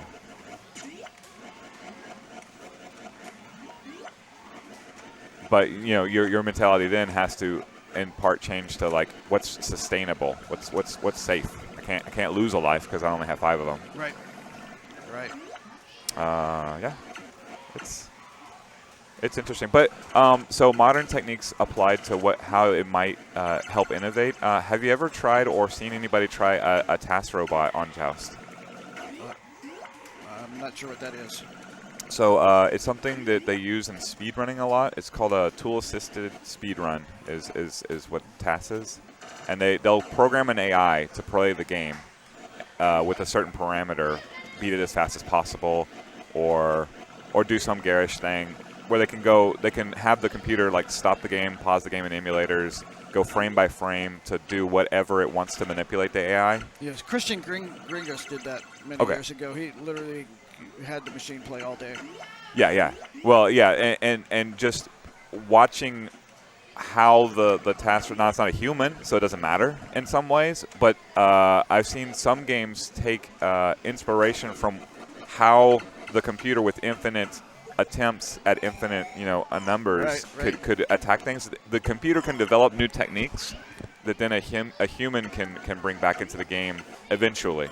That's how these speedruns have gotten so ridiculous over the years, where They're beating games in just moments. Well, the computer would also know all the physical angles that it could take. Correct. So and some of them might not be humanly possible. Perhaps you can't hit inputs that way on the cabinet, like the throw time between the circuitry becomes important.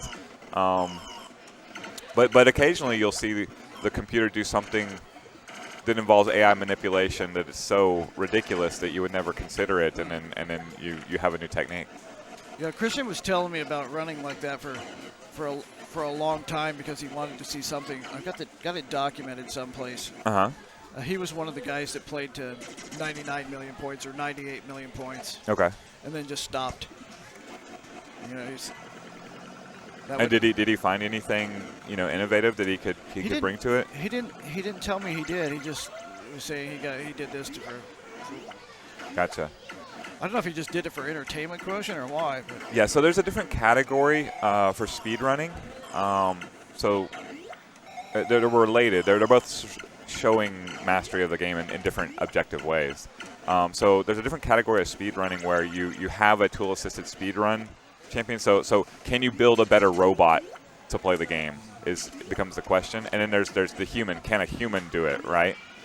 And occasionally, you could see a human beat a robot. Like you could see it's not necessarily the computer's going to win. The computer should win because it can cheat. But yeah, exactly. But that's irrelevant. It's a different category, and I don't know. I would be curious to see if it could progress Joust techniques. Well, it would be interesting to see if there are any angles or places that are easier to play or more precise to play or more efficient as far as. Yeah, because there's some areas of the screen that you're just.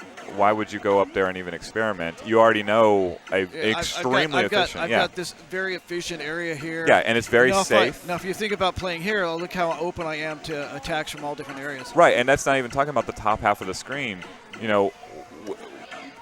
Why would you ever even try to go to the top half of the screen? There's danger up there. And there are places in top if you have to save yourself and you're bouncing things off the ceiling that there are spots that I've got visually marked, but I try never to have to get there. And sometimes, it's not a tournament settings game, so it's not like killing one guy is really going to matter that much. We're at 5 million, we're more than halfway.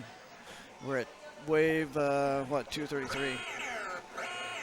Ooh, I need to get back down here. Oh, it's too late. I toasted myself. All right, here we go. I completely forgot where I was. Buckle up, everybody. Nice bounce off the ceiling there.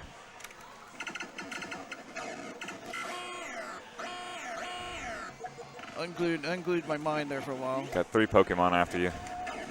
These were my friends in the tournament. I was welcoming the pterodactyl.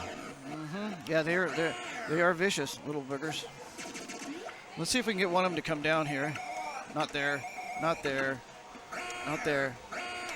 Oh, I almost got him. Just for fun. It was just for fun. It wasn't I didn't need to. I didn't really want to. Now you know how many you can get out, right? 6. Jeez. All right, let me get a little better angle on this here. I got one guy. Now here's part of the challenge you get when you're coming back from playing a marathon, and you come back and you've got from a restroom break, you got 6 pterodactyls and one guy left on the screen, right? And you're trying to kill that one guy, and the pterodactyls are interrupting you trying to kill that one guy, and you can lose 10, 12 guys really quick. It's to say that it's demoralizing is an understatement. Because you're tired and you're not happy about having to leave your game. Yeah. You know you're dying at least once every 7 to 10 seconds, and then on top of that. That was something I had in mind when I was playing Tracey as well, and you could see. Now, did you see that guy go forward rather than backwards? Yeah. Yes. And then the troll got him anyway. I was using this before also against Josh in the semifinals. If there's one enemy on the screen that's not a threat to me, So I was camping and protecting the enemy, spawning the pterodactyls, and giving my opponent the option of ending the stage. Come end it, come try, and I'm protecting it. I'm guarding the egg. I really like that you were even more aggressive than I was in that mentality. Is I never thought about letting the eggs hatch and sending them after, so they would send after people. I would just of course, it being me, people would be afraid of me to start with. Right. And so I was like the other fear factor. They were afraid of the people, the things they were playing, then they were afraid of the pterodactyl, then they were afraid of me. So I would use all of those things against them. Yeah, I'm not afraid of the enemy, especially the one enemy. So that's just for me it's a summon spell, right? I'm hatching this egg. I'm guarding the egg like a mama bird, right? I'm hatching the egg, and now it's going to go where I know it's going to go, which is going to put a certain amount of pressure on the other player. And because I know where and know when, that's the variable there is going to be where I'm going to attack from. My opponent is just sitting there waiting, knowing that the egg is coming, knowing that the Shadow Lord's coming. So you got your mental bandwidth worried about the Shadow Lord and or the pterodactyl, and then you also know in the back of your mind, I'm going to come at you at some angle. Exactly. But you don't know where. Exactly. You had, I think you and Josh probably had two of the better strategies. Now, Tracey was using my strategy, which I think is very, very sound if you fly well and you can protect the area. Yeah. It's good. If you want to be more aggressive, what you and Josh did. I really like to see Josh's stuff expand a little more because he was using angles and things that, seriously, I hadn't thought of. Yeah, so he's progressing it, and you could see that. But, like, the problem that Josh was just not as good at, single player, dealing with the AI. I was a little better, but not anywhere near Tracey's level. So it was, for me, it was more a matter of testing what Tracey's limits were, and that's trial and error also. Like, I don't know how fast she can move. Right. I don't know what she can react to. So that's a fighting game technique, and in fighting game we call that footsies, where you're sitting, because in fighting games when someone punches you, right, they throw a punch. The punch goes a predetermined amount, right? The length of a player's arm is static. So you know exactly how far your opponent can reach because Guile's arm hasn't grown any in 25 years. Yeah. No, probably not. Yeah, so I can stand there just like you're standing there, capping that ledge, waiting for the Shadow Lord to be there, and know that that's where that beak's going to land, or where that rider's going to land. Well, I know exactly where Guile's fist ends. So I can just stand there at the edge of his fist, playing the game of, hey, I'm not touching you, just annoying my opponent. Now you sound like my brother and I when we were kids. I'm not touching you. Exactly right. That's fighting game footsies. Mom, I'm not touching her. Yeah, and so that's what I was attempting to do with Tracey, because my entire strategy revolves around, in an overmatched situation, I need to make her uncomfortable, right? Oh, so absolutely. to do that, I need to find out exactly where the limits of where she can swing is, but that's a dynamic situation. I don't know. And what was really impressive about Tracey is she adjusted. And Tracey She adjusted more than I thought she could. Yeah. I was very surprised how well she did. That was the question I was going to pose to her. I was going to, to present a puzzle of which she could win, but I wanted to make sure that she had to come out of her comfort zone to get to it, right?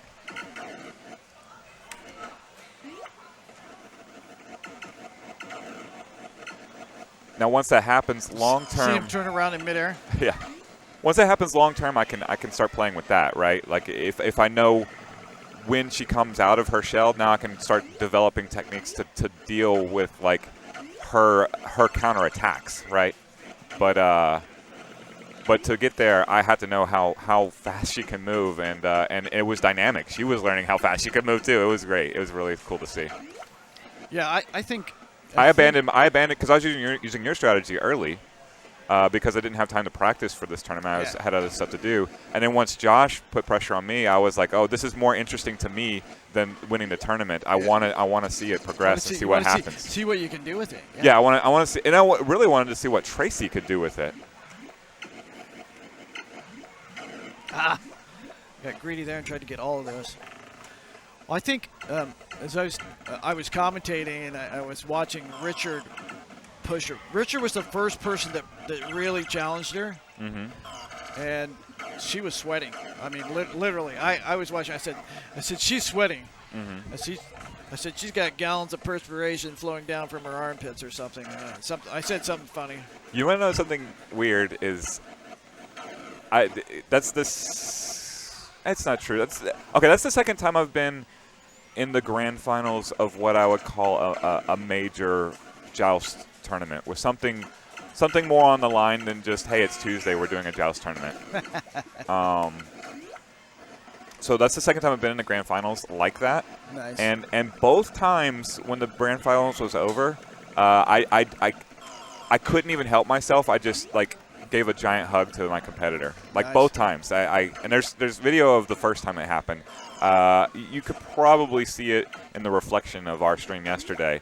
But yeah, I was so happy at seeing the way the game played out so close that I couldn't help but hug my opponent in a shared experience. It was so fun. So fun. Yeah. And I've won one, I've lost one. So it wasn't even a matter of being salty or who won, who lost. I got to see the game do something cool.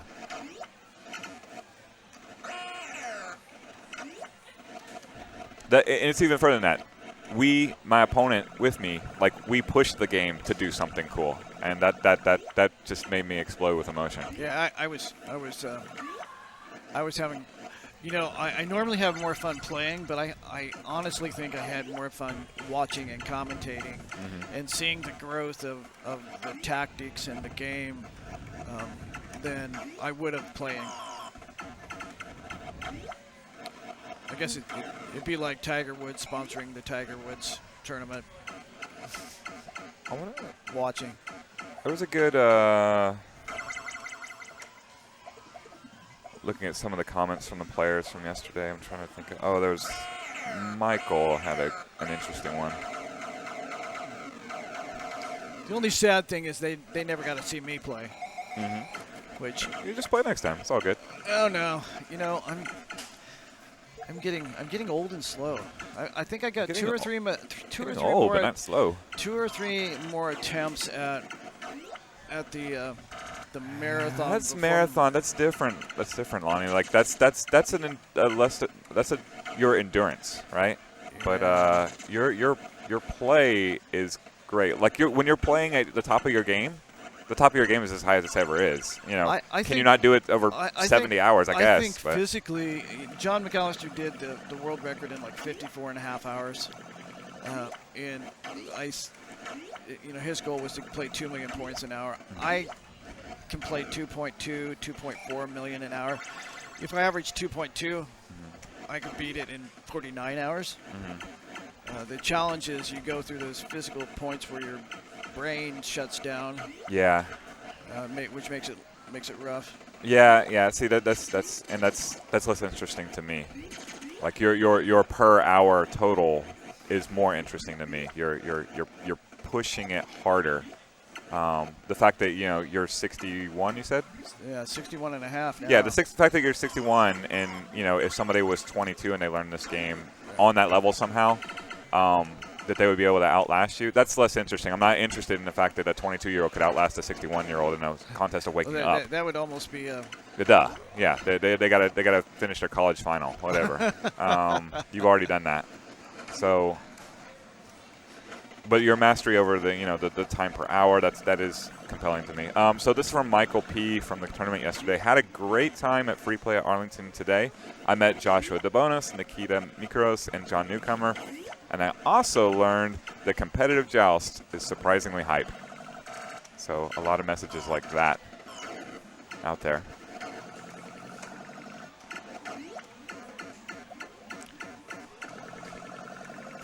Well, I'm going to let you go for a bit because I have the Killer Queen League coming up. I'm going to leave it on the stream. We're going to shut it down around 6, so we still got an hour and 20 minutes or so. But yeah, thank you for the compliment about the button. That was because before you got there, I was going over each and every machine and making sure it was working. Nice. Oh, one of them wasn't working, by the way. This was fun. I may have told you this.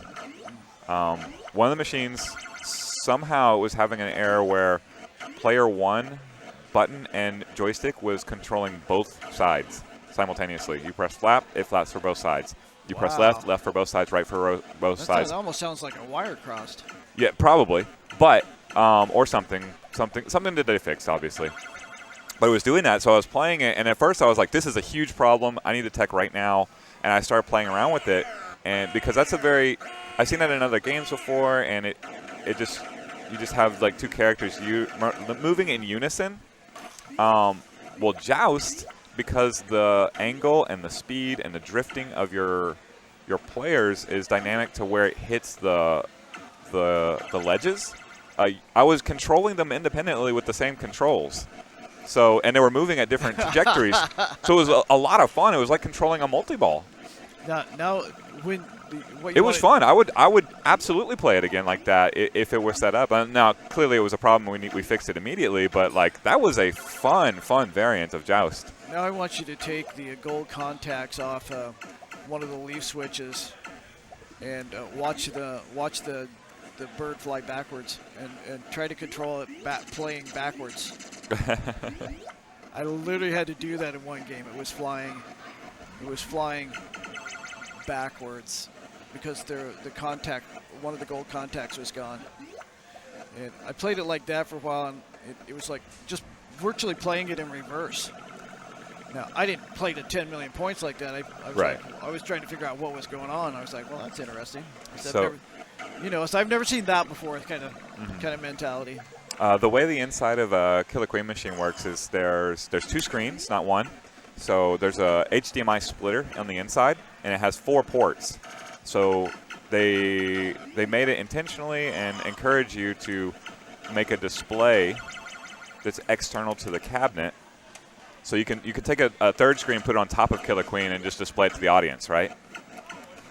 And then you can even take a fourth one and run it to the stream, nice. And that's all built into the machine. There's 4 ports. That is so cool. Yes. Well, it's cool, but also there's a limitation in that, like, whenever you plug in or unplug one of those cords, the splitter has to handshake again, so all the monitors go off. Oh no. So if someone mistakenly turns the TV above you off, or say they're cutting the power at the end of the day because the bartenders have to go home. Right. Then the Killer Queen monitors stay on, but they all lose their information instantly. But the game keeps playing. So this frequently happens with me and From Dusk Map Till Dawn's Queen, Josh Sandifer. See the wear spot? Oh yeah. So this happens frequently with me and Josh, where we're playing as Queen against each other when they cut the power on us, and then the Killer Queen's the last to go, but the monitor up top goes off, so all the monitors go blank, and all the players kind of, and they don't realize that the game is still going. But me and Josh have been through it so much, we keep playing. We keep fighting each other. So we're taking runs at each other totally blind. You can't hear each other. In the blind. Yeah, blind, deaf, it doesn't matter. We know where we were in relation, and we're making hard reads and going at each other. And then I'd say about 15 to 20 seconds later, the handshake is complete. Both monitors light up, and all the other players realize that the game's been going, and me and Josh are taunting each other over who got the kill and who didn't. Yeah. It's almost like playing blind on the dots on Pac-Man, except definitely more entertaining. Yeah. And it's dynamic because he's guessing too. Like, we're both going at each other in the negative space. You could have Nikita and Josh put that in as part of the gameplay. blind gameplay. Yeah, the maybe a power up where it just cuts the screen on the other team. There's puzzle games that have similar mechanics to that. All right, I'm going to let you go so I can taste the buttons on Killer Queen, make sure they're just as spiffy as these Joust buttons. I got a couple hours on this one, maybe an hour and 40 minutes left. I'll definitely be back. It won't take long. All right, I'll give them a nice clean.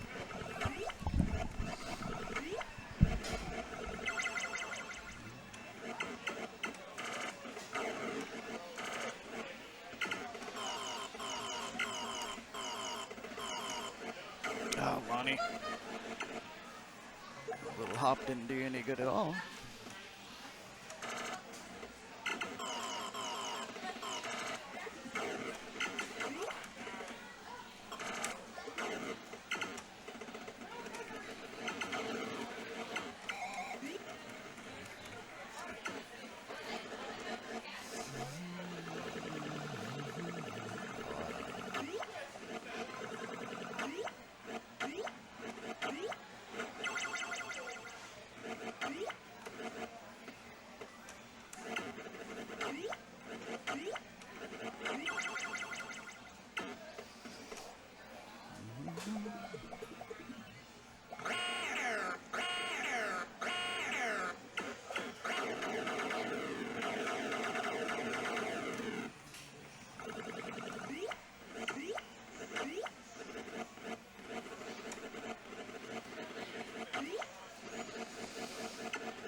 No, you're fine.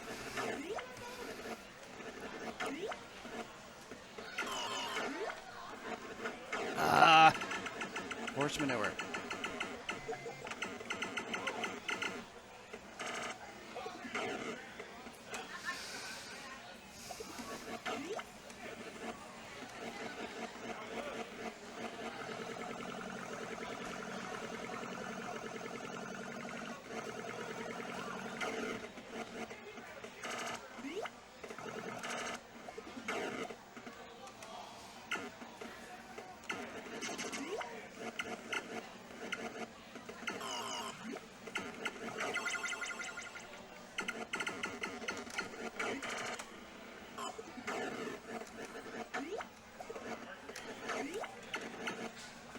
Damn.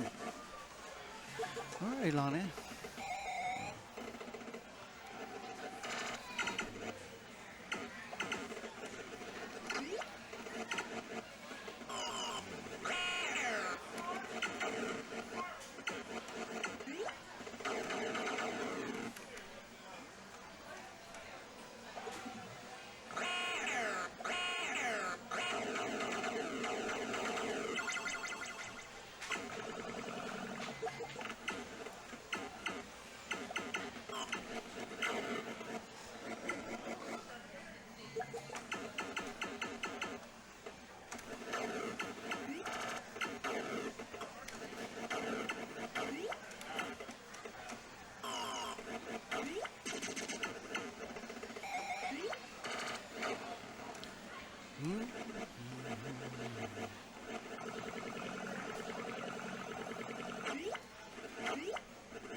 6 million.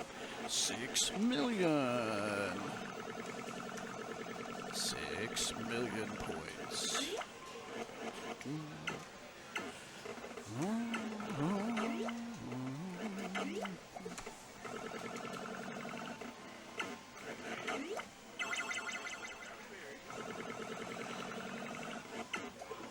Right there. Right there.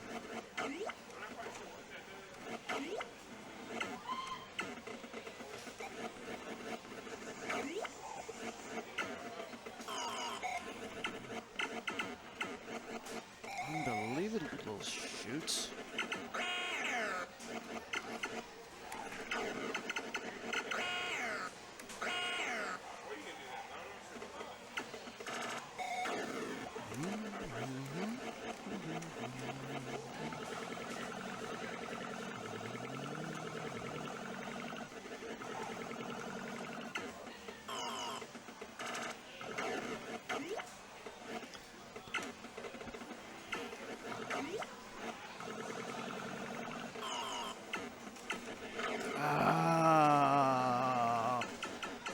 Gotta love it when you're right where you think you want to be, but you're really not where you should be, and you die a horrible death.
Oh,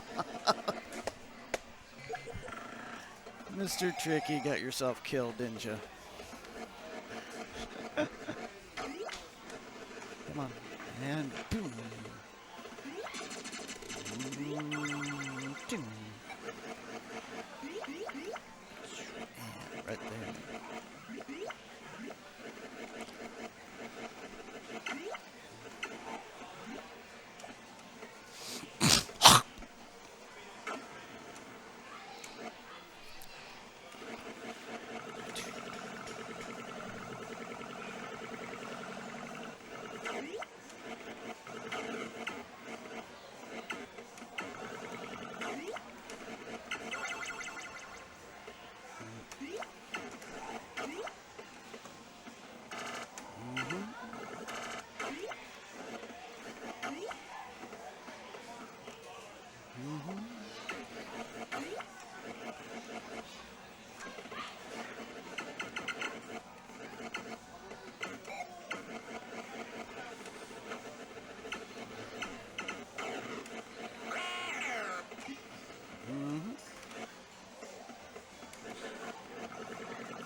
Horse manure.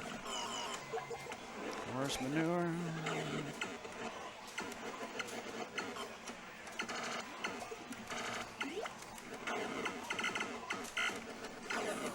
I saw you coming.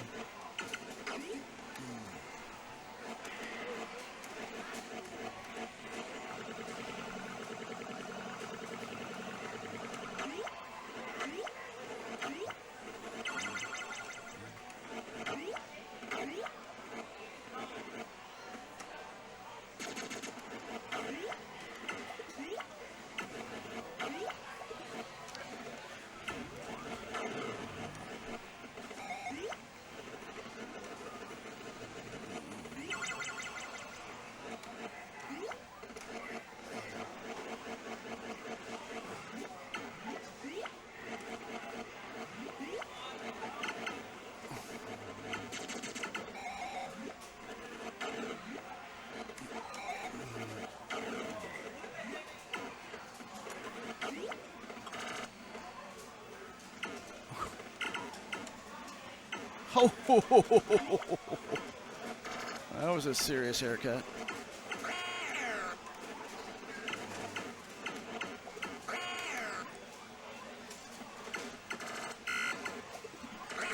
Oh, how did I miss that?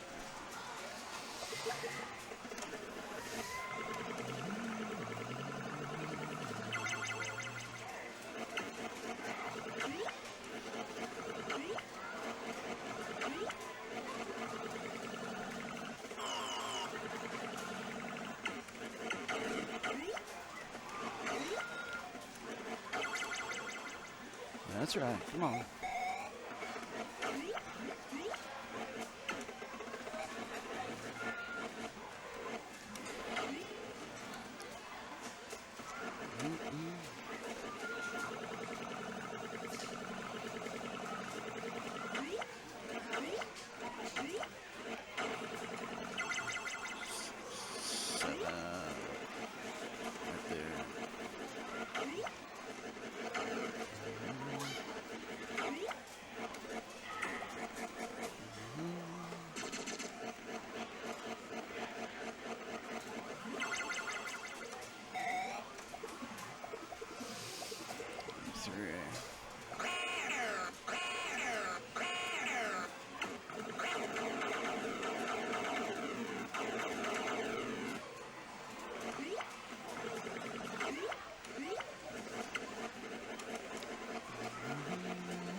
missed that?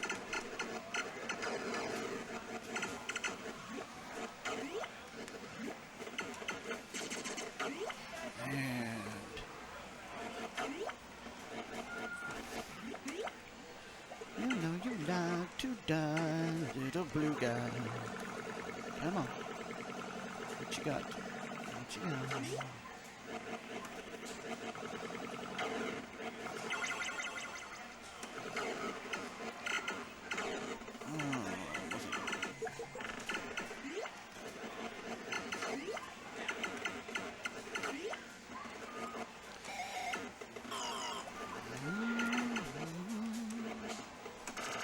There we go.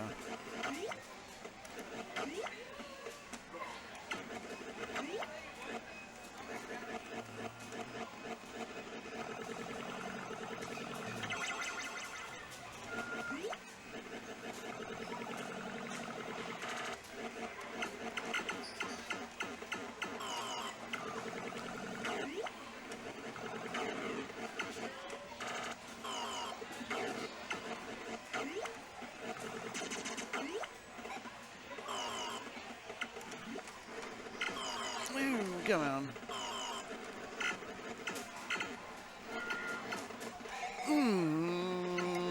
Oh, just barely squeezed you in.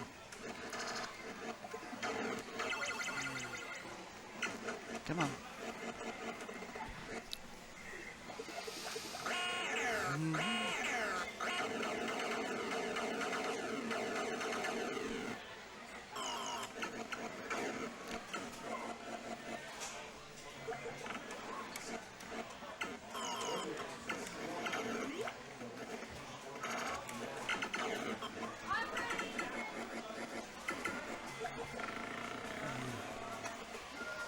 After 2, so that's 3 hours.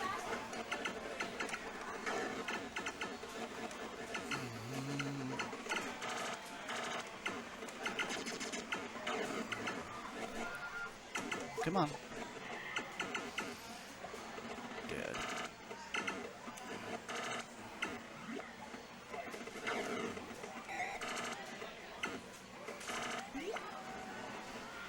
I did not. 6.6.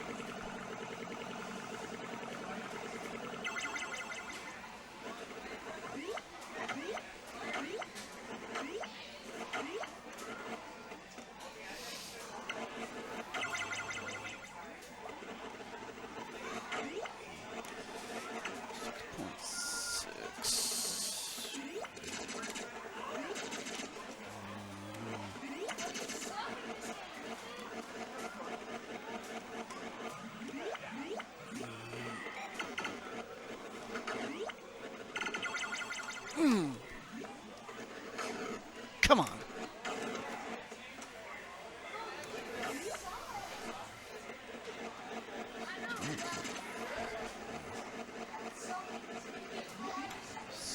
.6 gloves.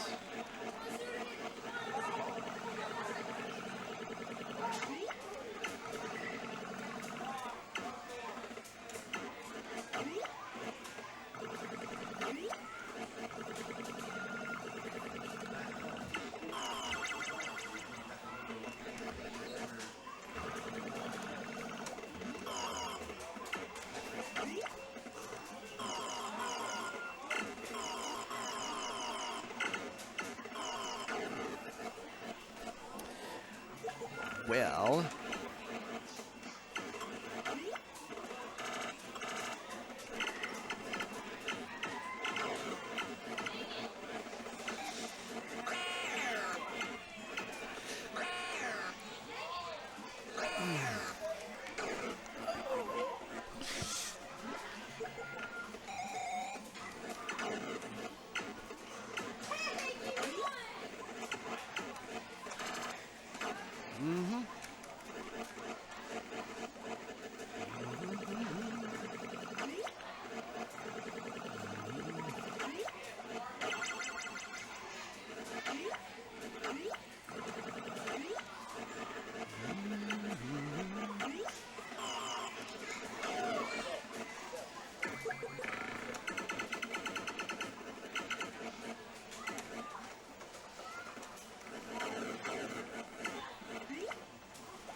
Come on, guys.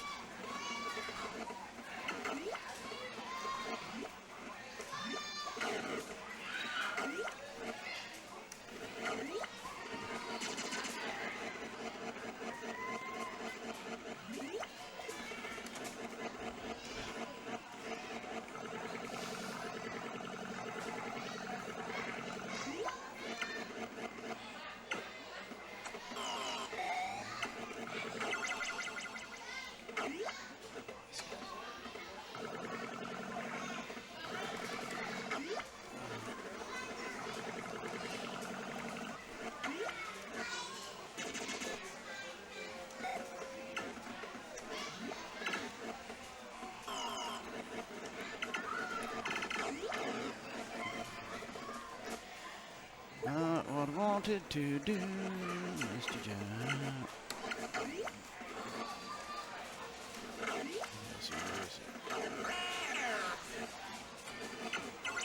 That's right.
Ah, that wasn't nice. That wasn't nice at all. That wasn't nice. Mm-hmm.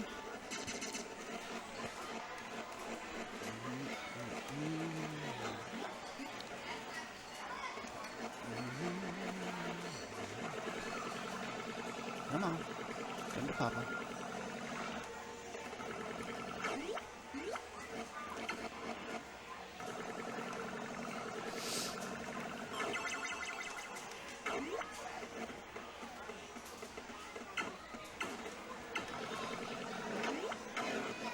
Slid past him.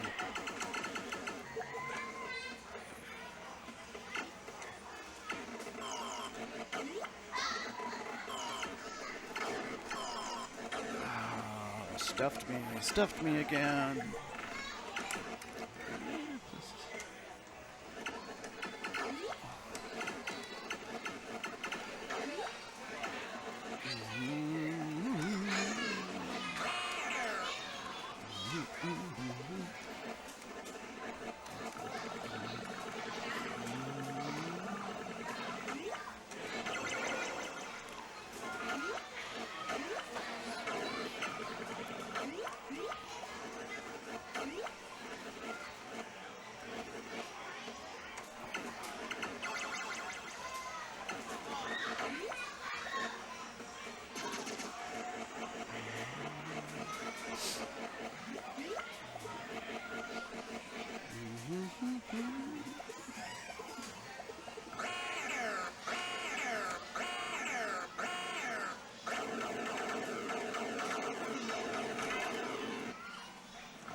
just so close. So close. All right, guys, moving in on 7 million points. That was wave 316, I think. Yeah, 316.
Lonnie.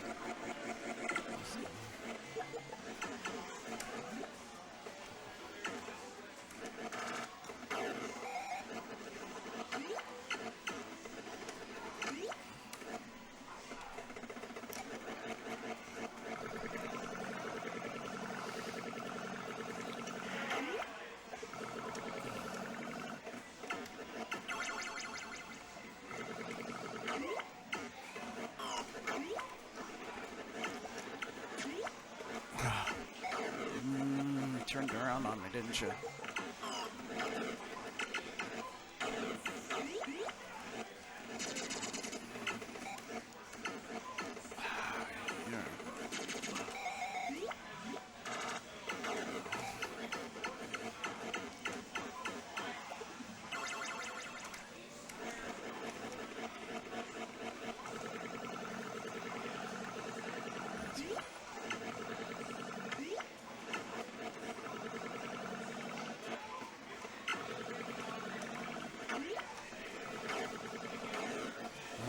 Sliding out of control.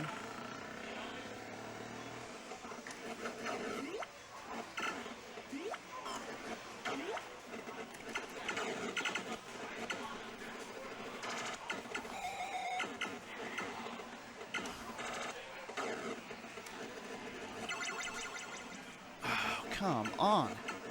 How did you not turn around?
How do you get away? And that one hits me.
Come on.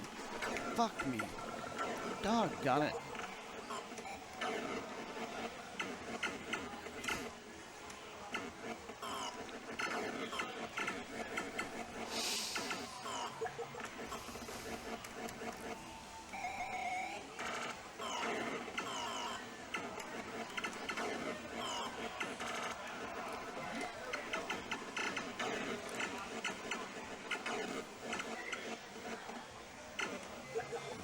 Now, there you are, right there. Come along, all of you.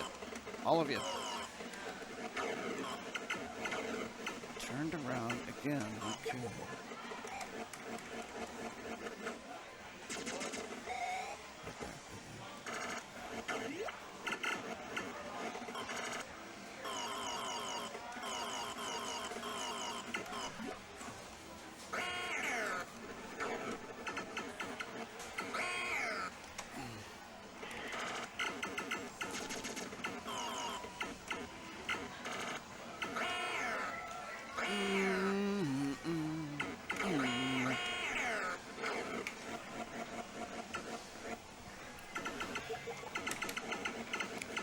Come on.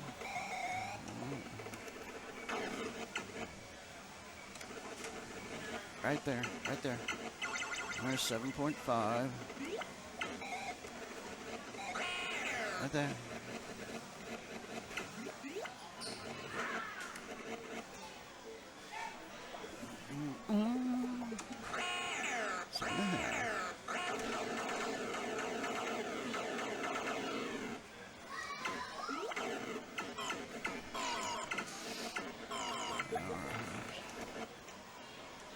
Right here.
Slow little poopers.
That was unpleasant.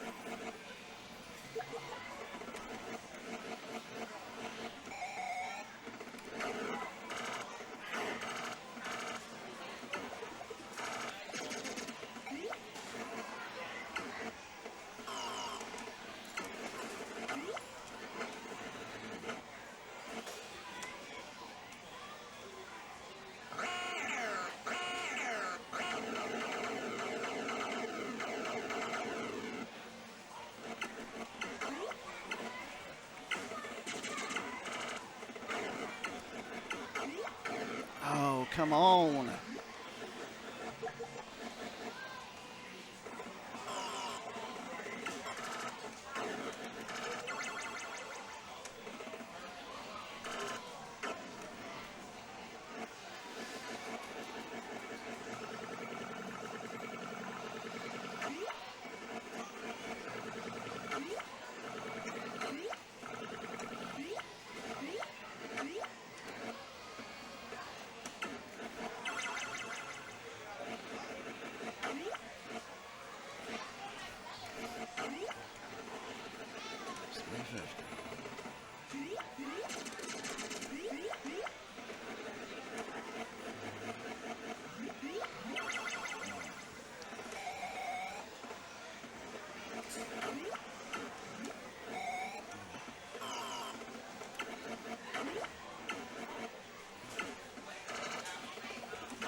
Oh, came in high.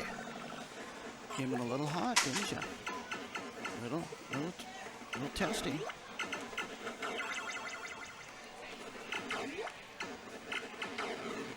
Oh.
Mr. Greedy. You tried to get him moved, but you did not. You died instead.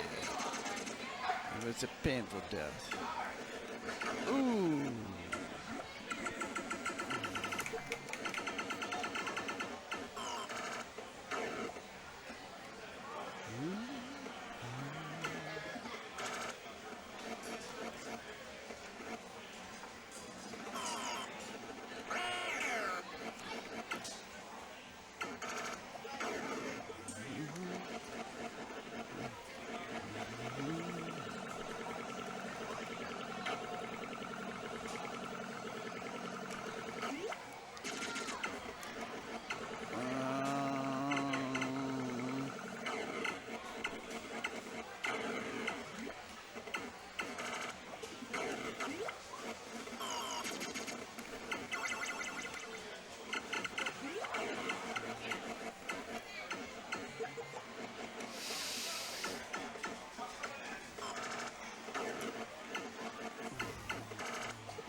Oh.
Ow, you almost got them both.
God.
buzzards.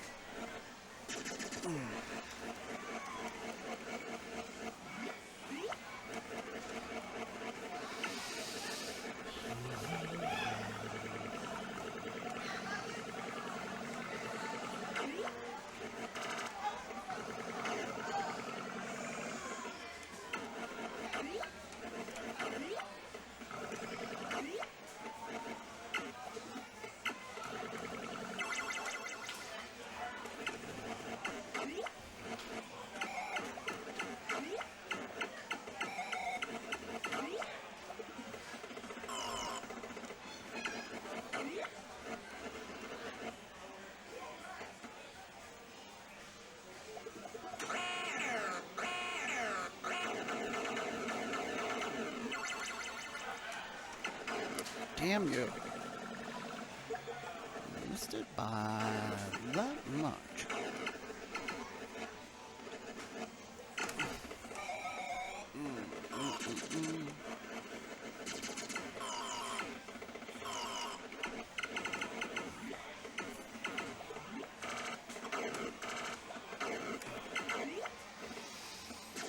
There we go. That's what we're talking about right there, my friend.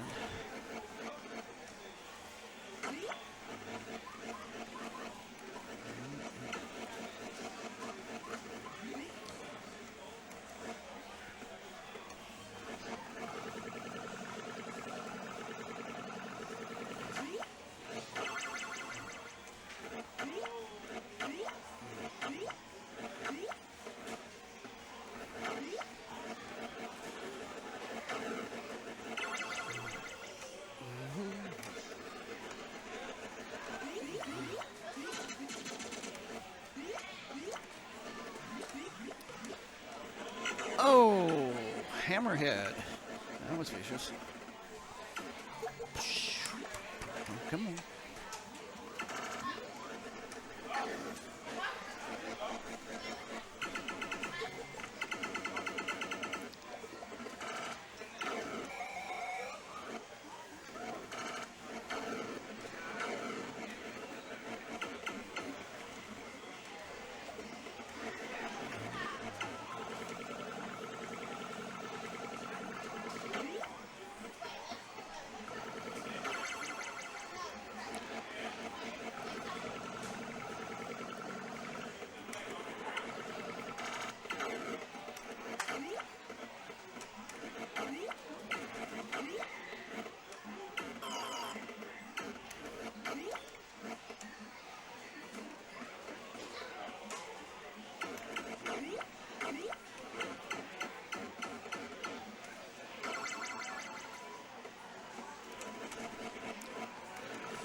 You little turd.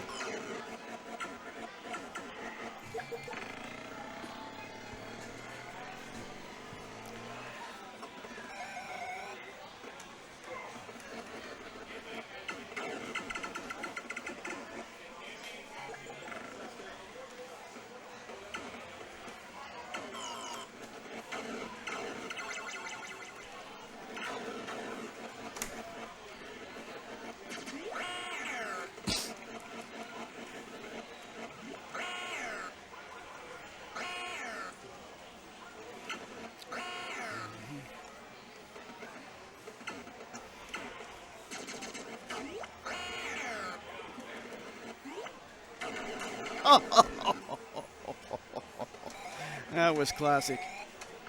Classic fun.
could have been a lot cleaner.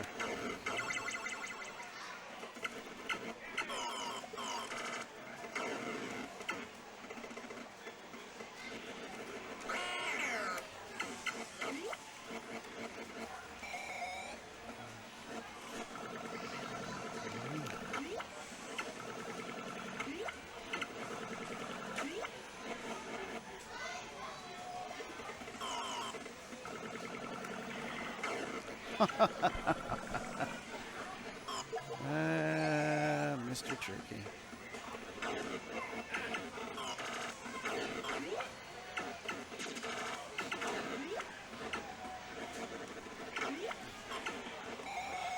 And down and around. Right there.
Go down.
Come on now.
100.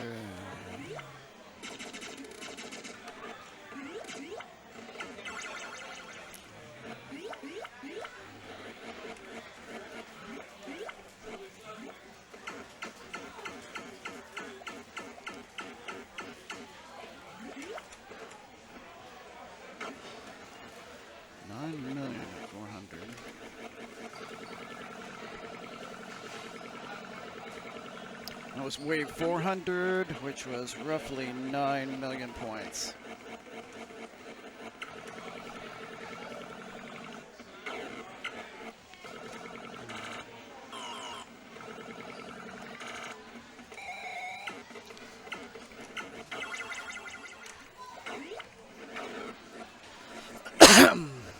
$9 million points.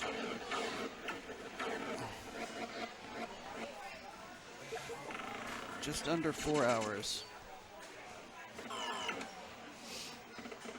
So we're running right on track about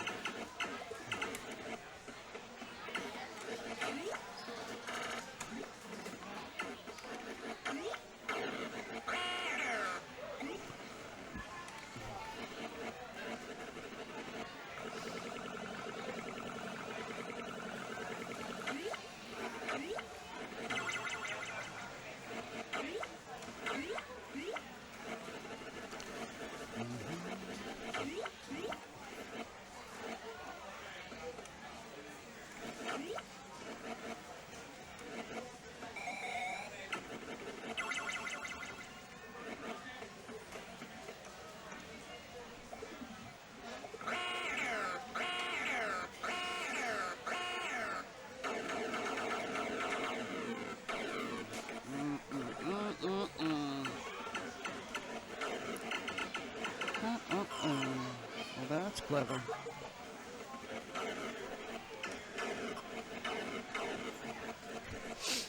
Come on, man.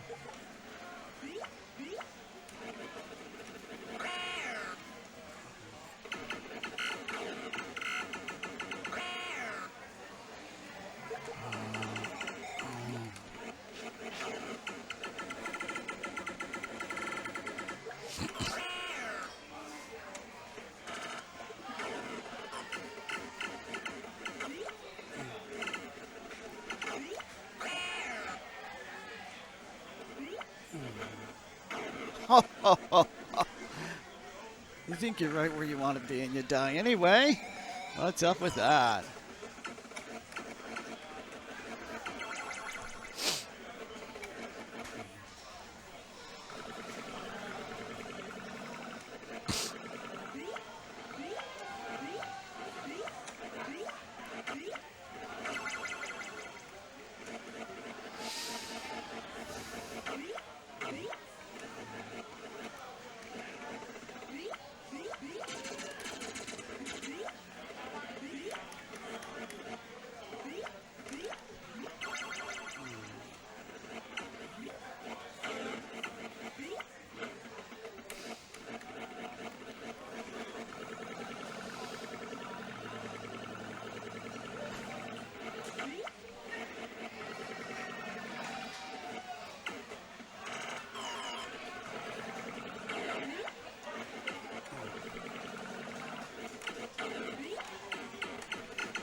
Oh! Now that was a wicked.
Come on.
Oh, Lonnie, what was that?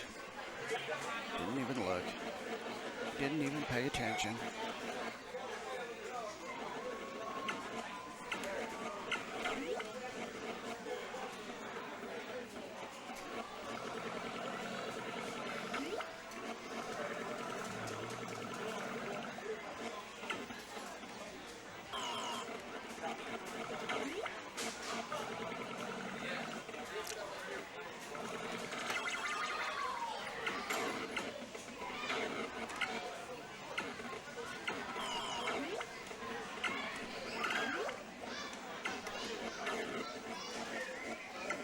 Okay.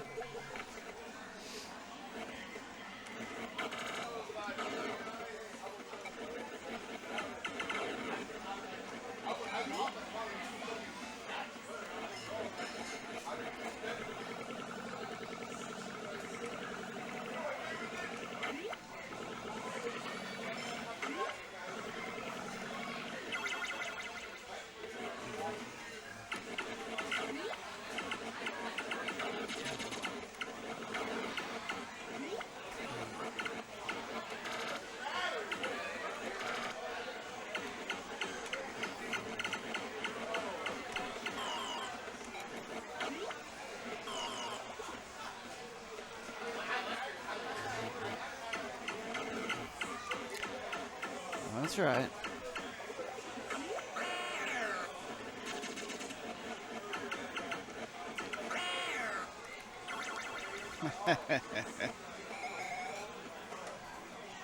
You know you like it. Goodness.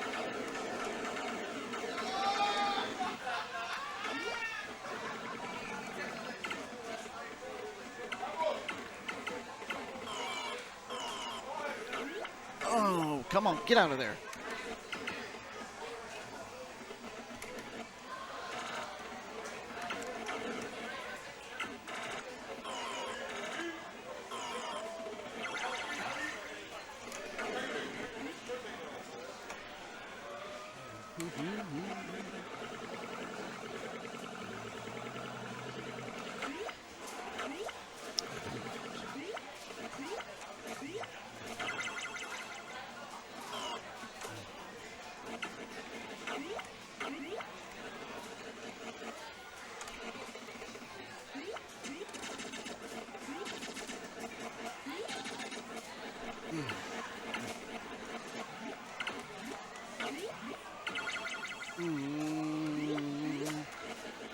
Come on. There it is. There it is. There it is.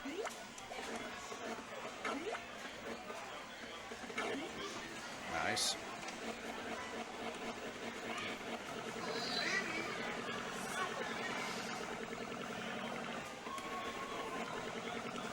Ooh, a little wicked.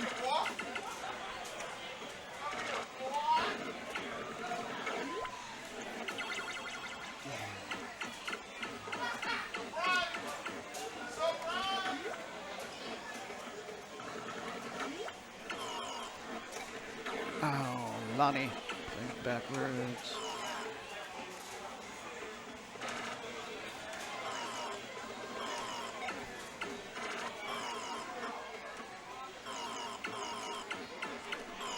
Oh. Good for you. It was a good kill.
testing.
There.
Pushing in on 10 million.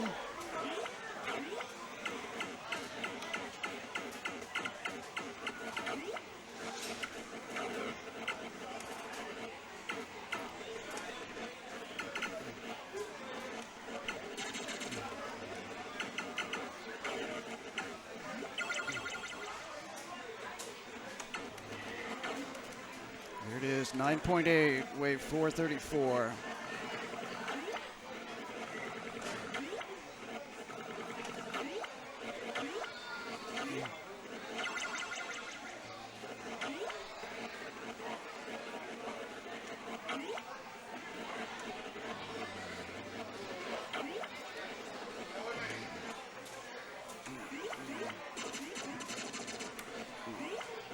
What is that?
No.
Hey Chris, you wanna tape the rest of this for me?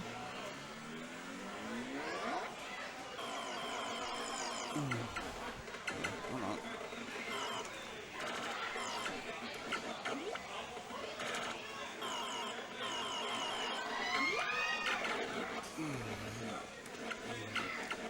We are at wave 438. Let's see. Wave 438.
Go. Joust rollover number.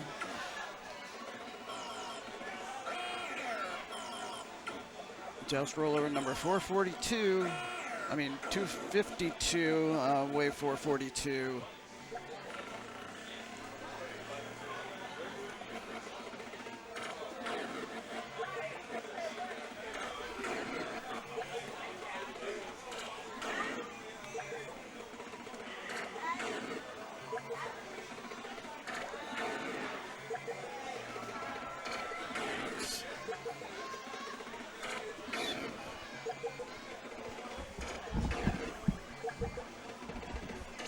Too far over there. I was gonna. Have you got something I can just hold this over here with? A cord or something, just to hold it here for a little bit. Sorry, what was that? I said I'm running all the guys off into the fire. I'll just take my cord and do that. Oh, gotcha. Congratulations, Lonnie rolls another machine.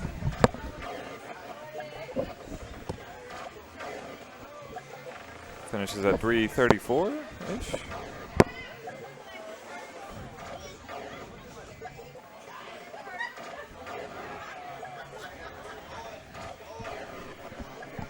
We'll let that be the end. Hope you enjoyed the 40th anniversary of Joust.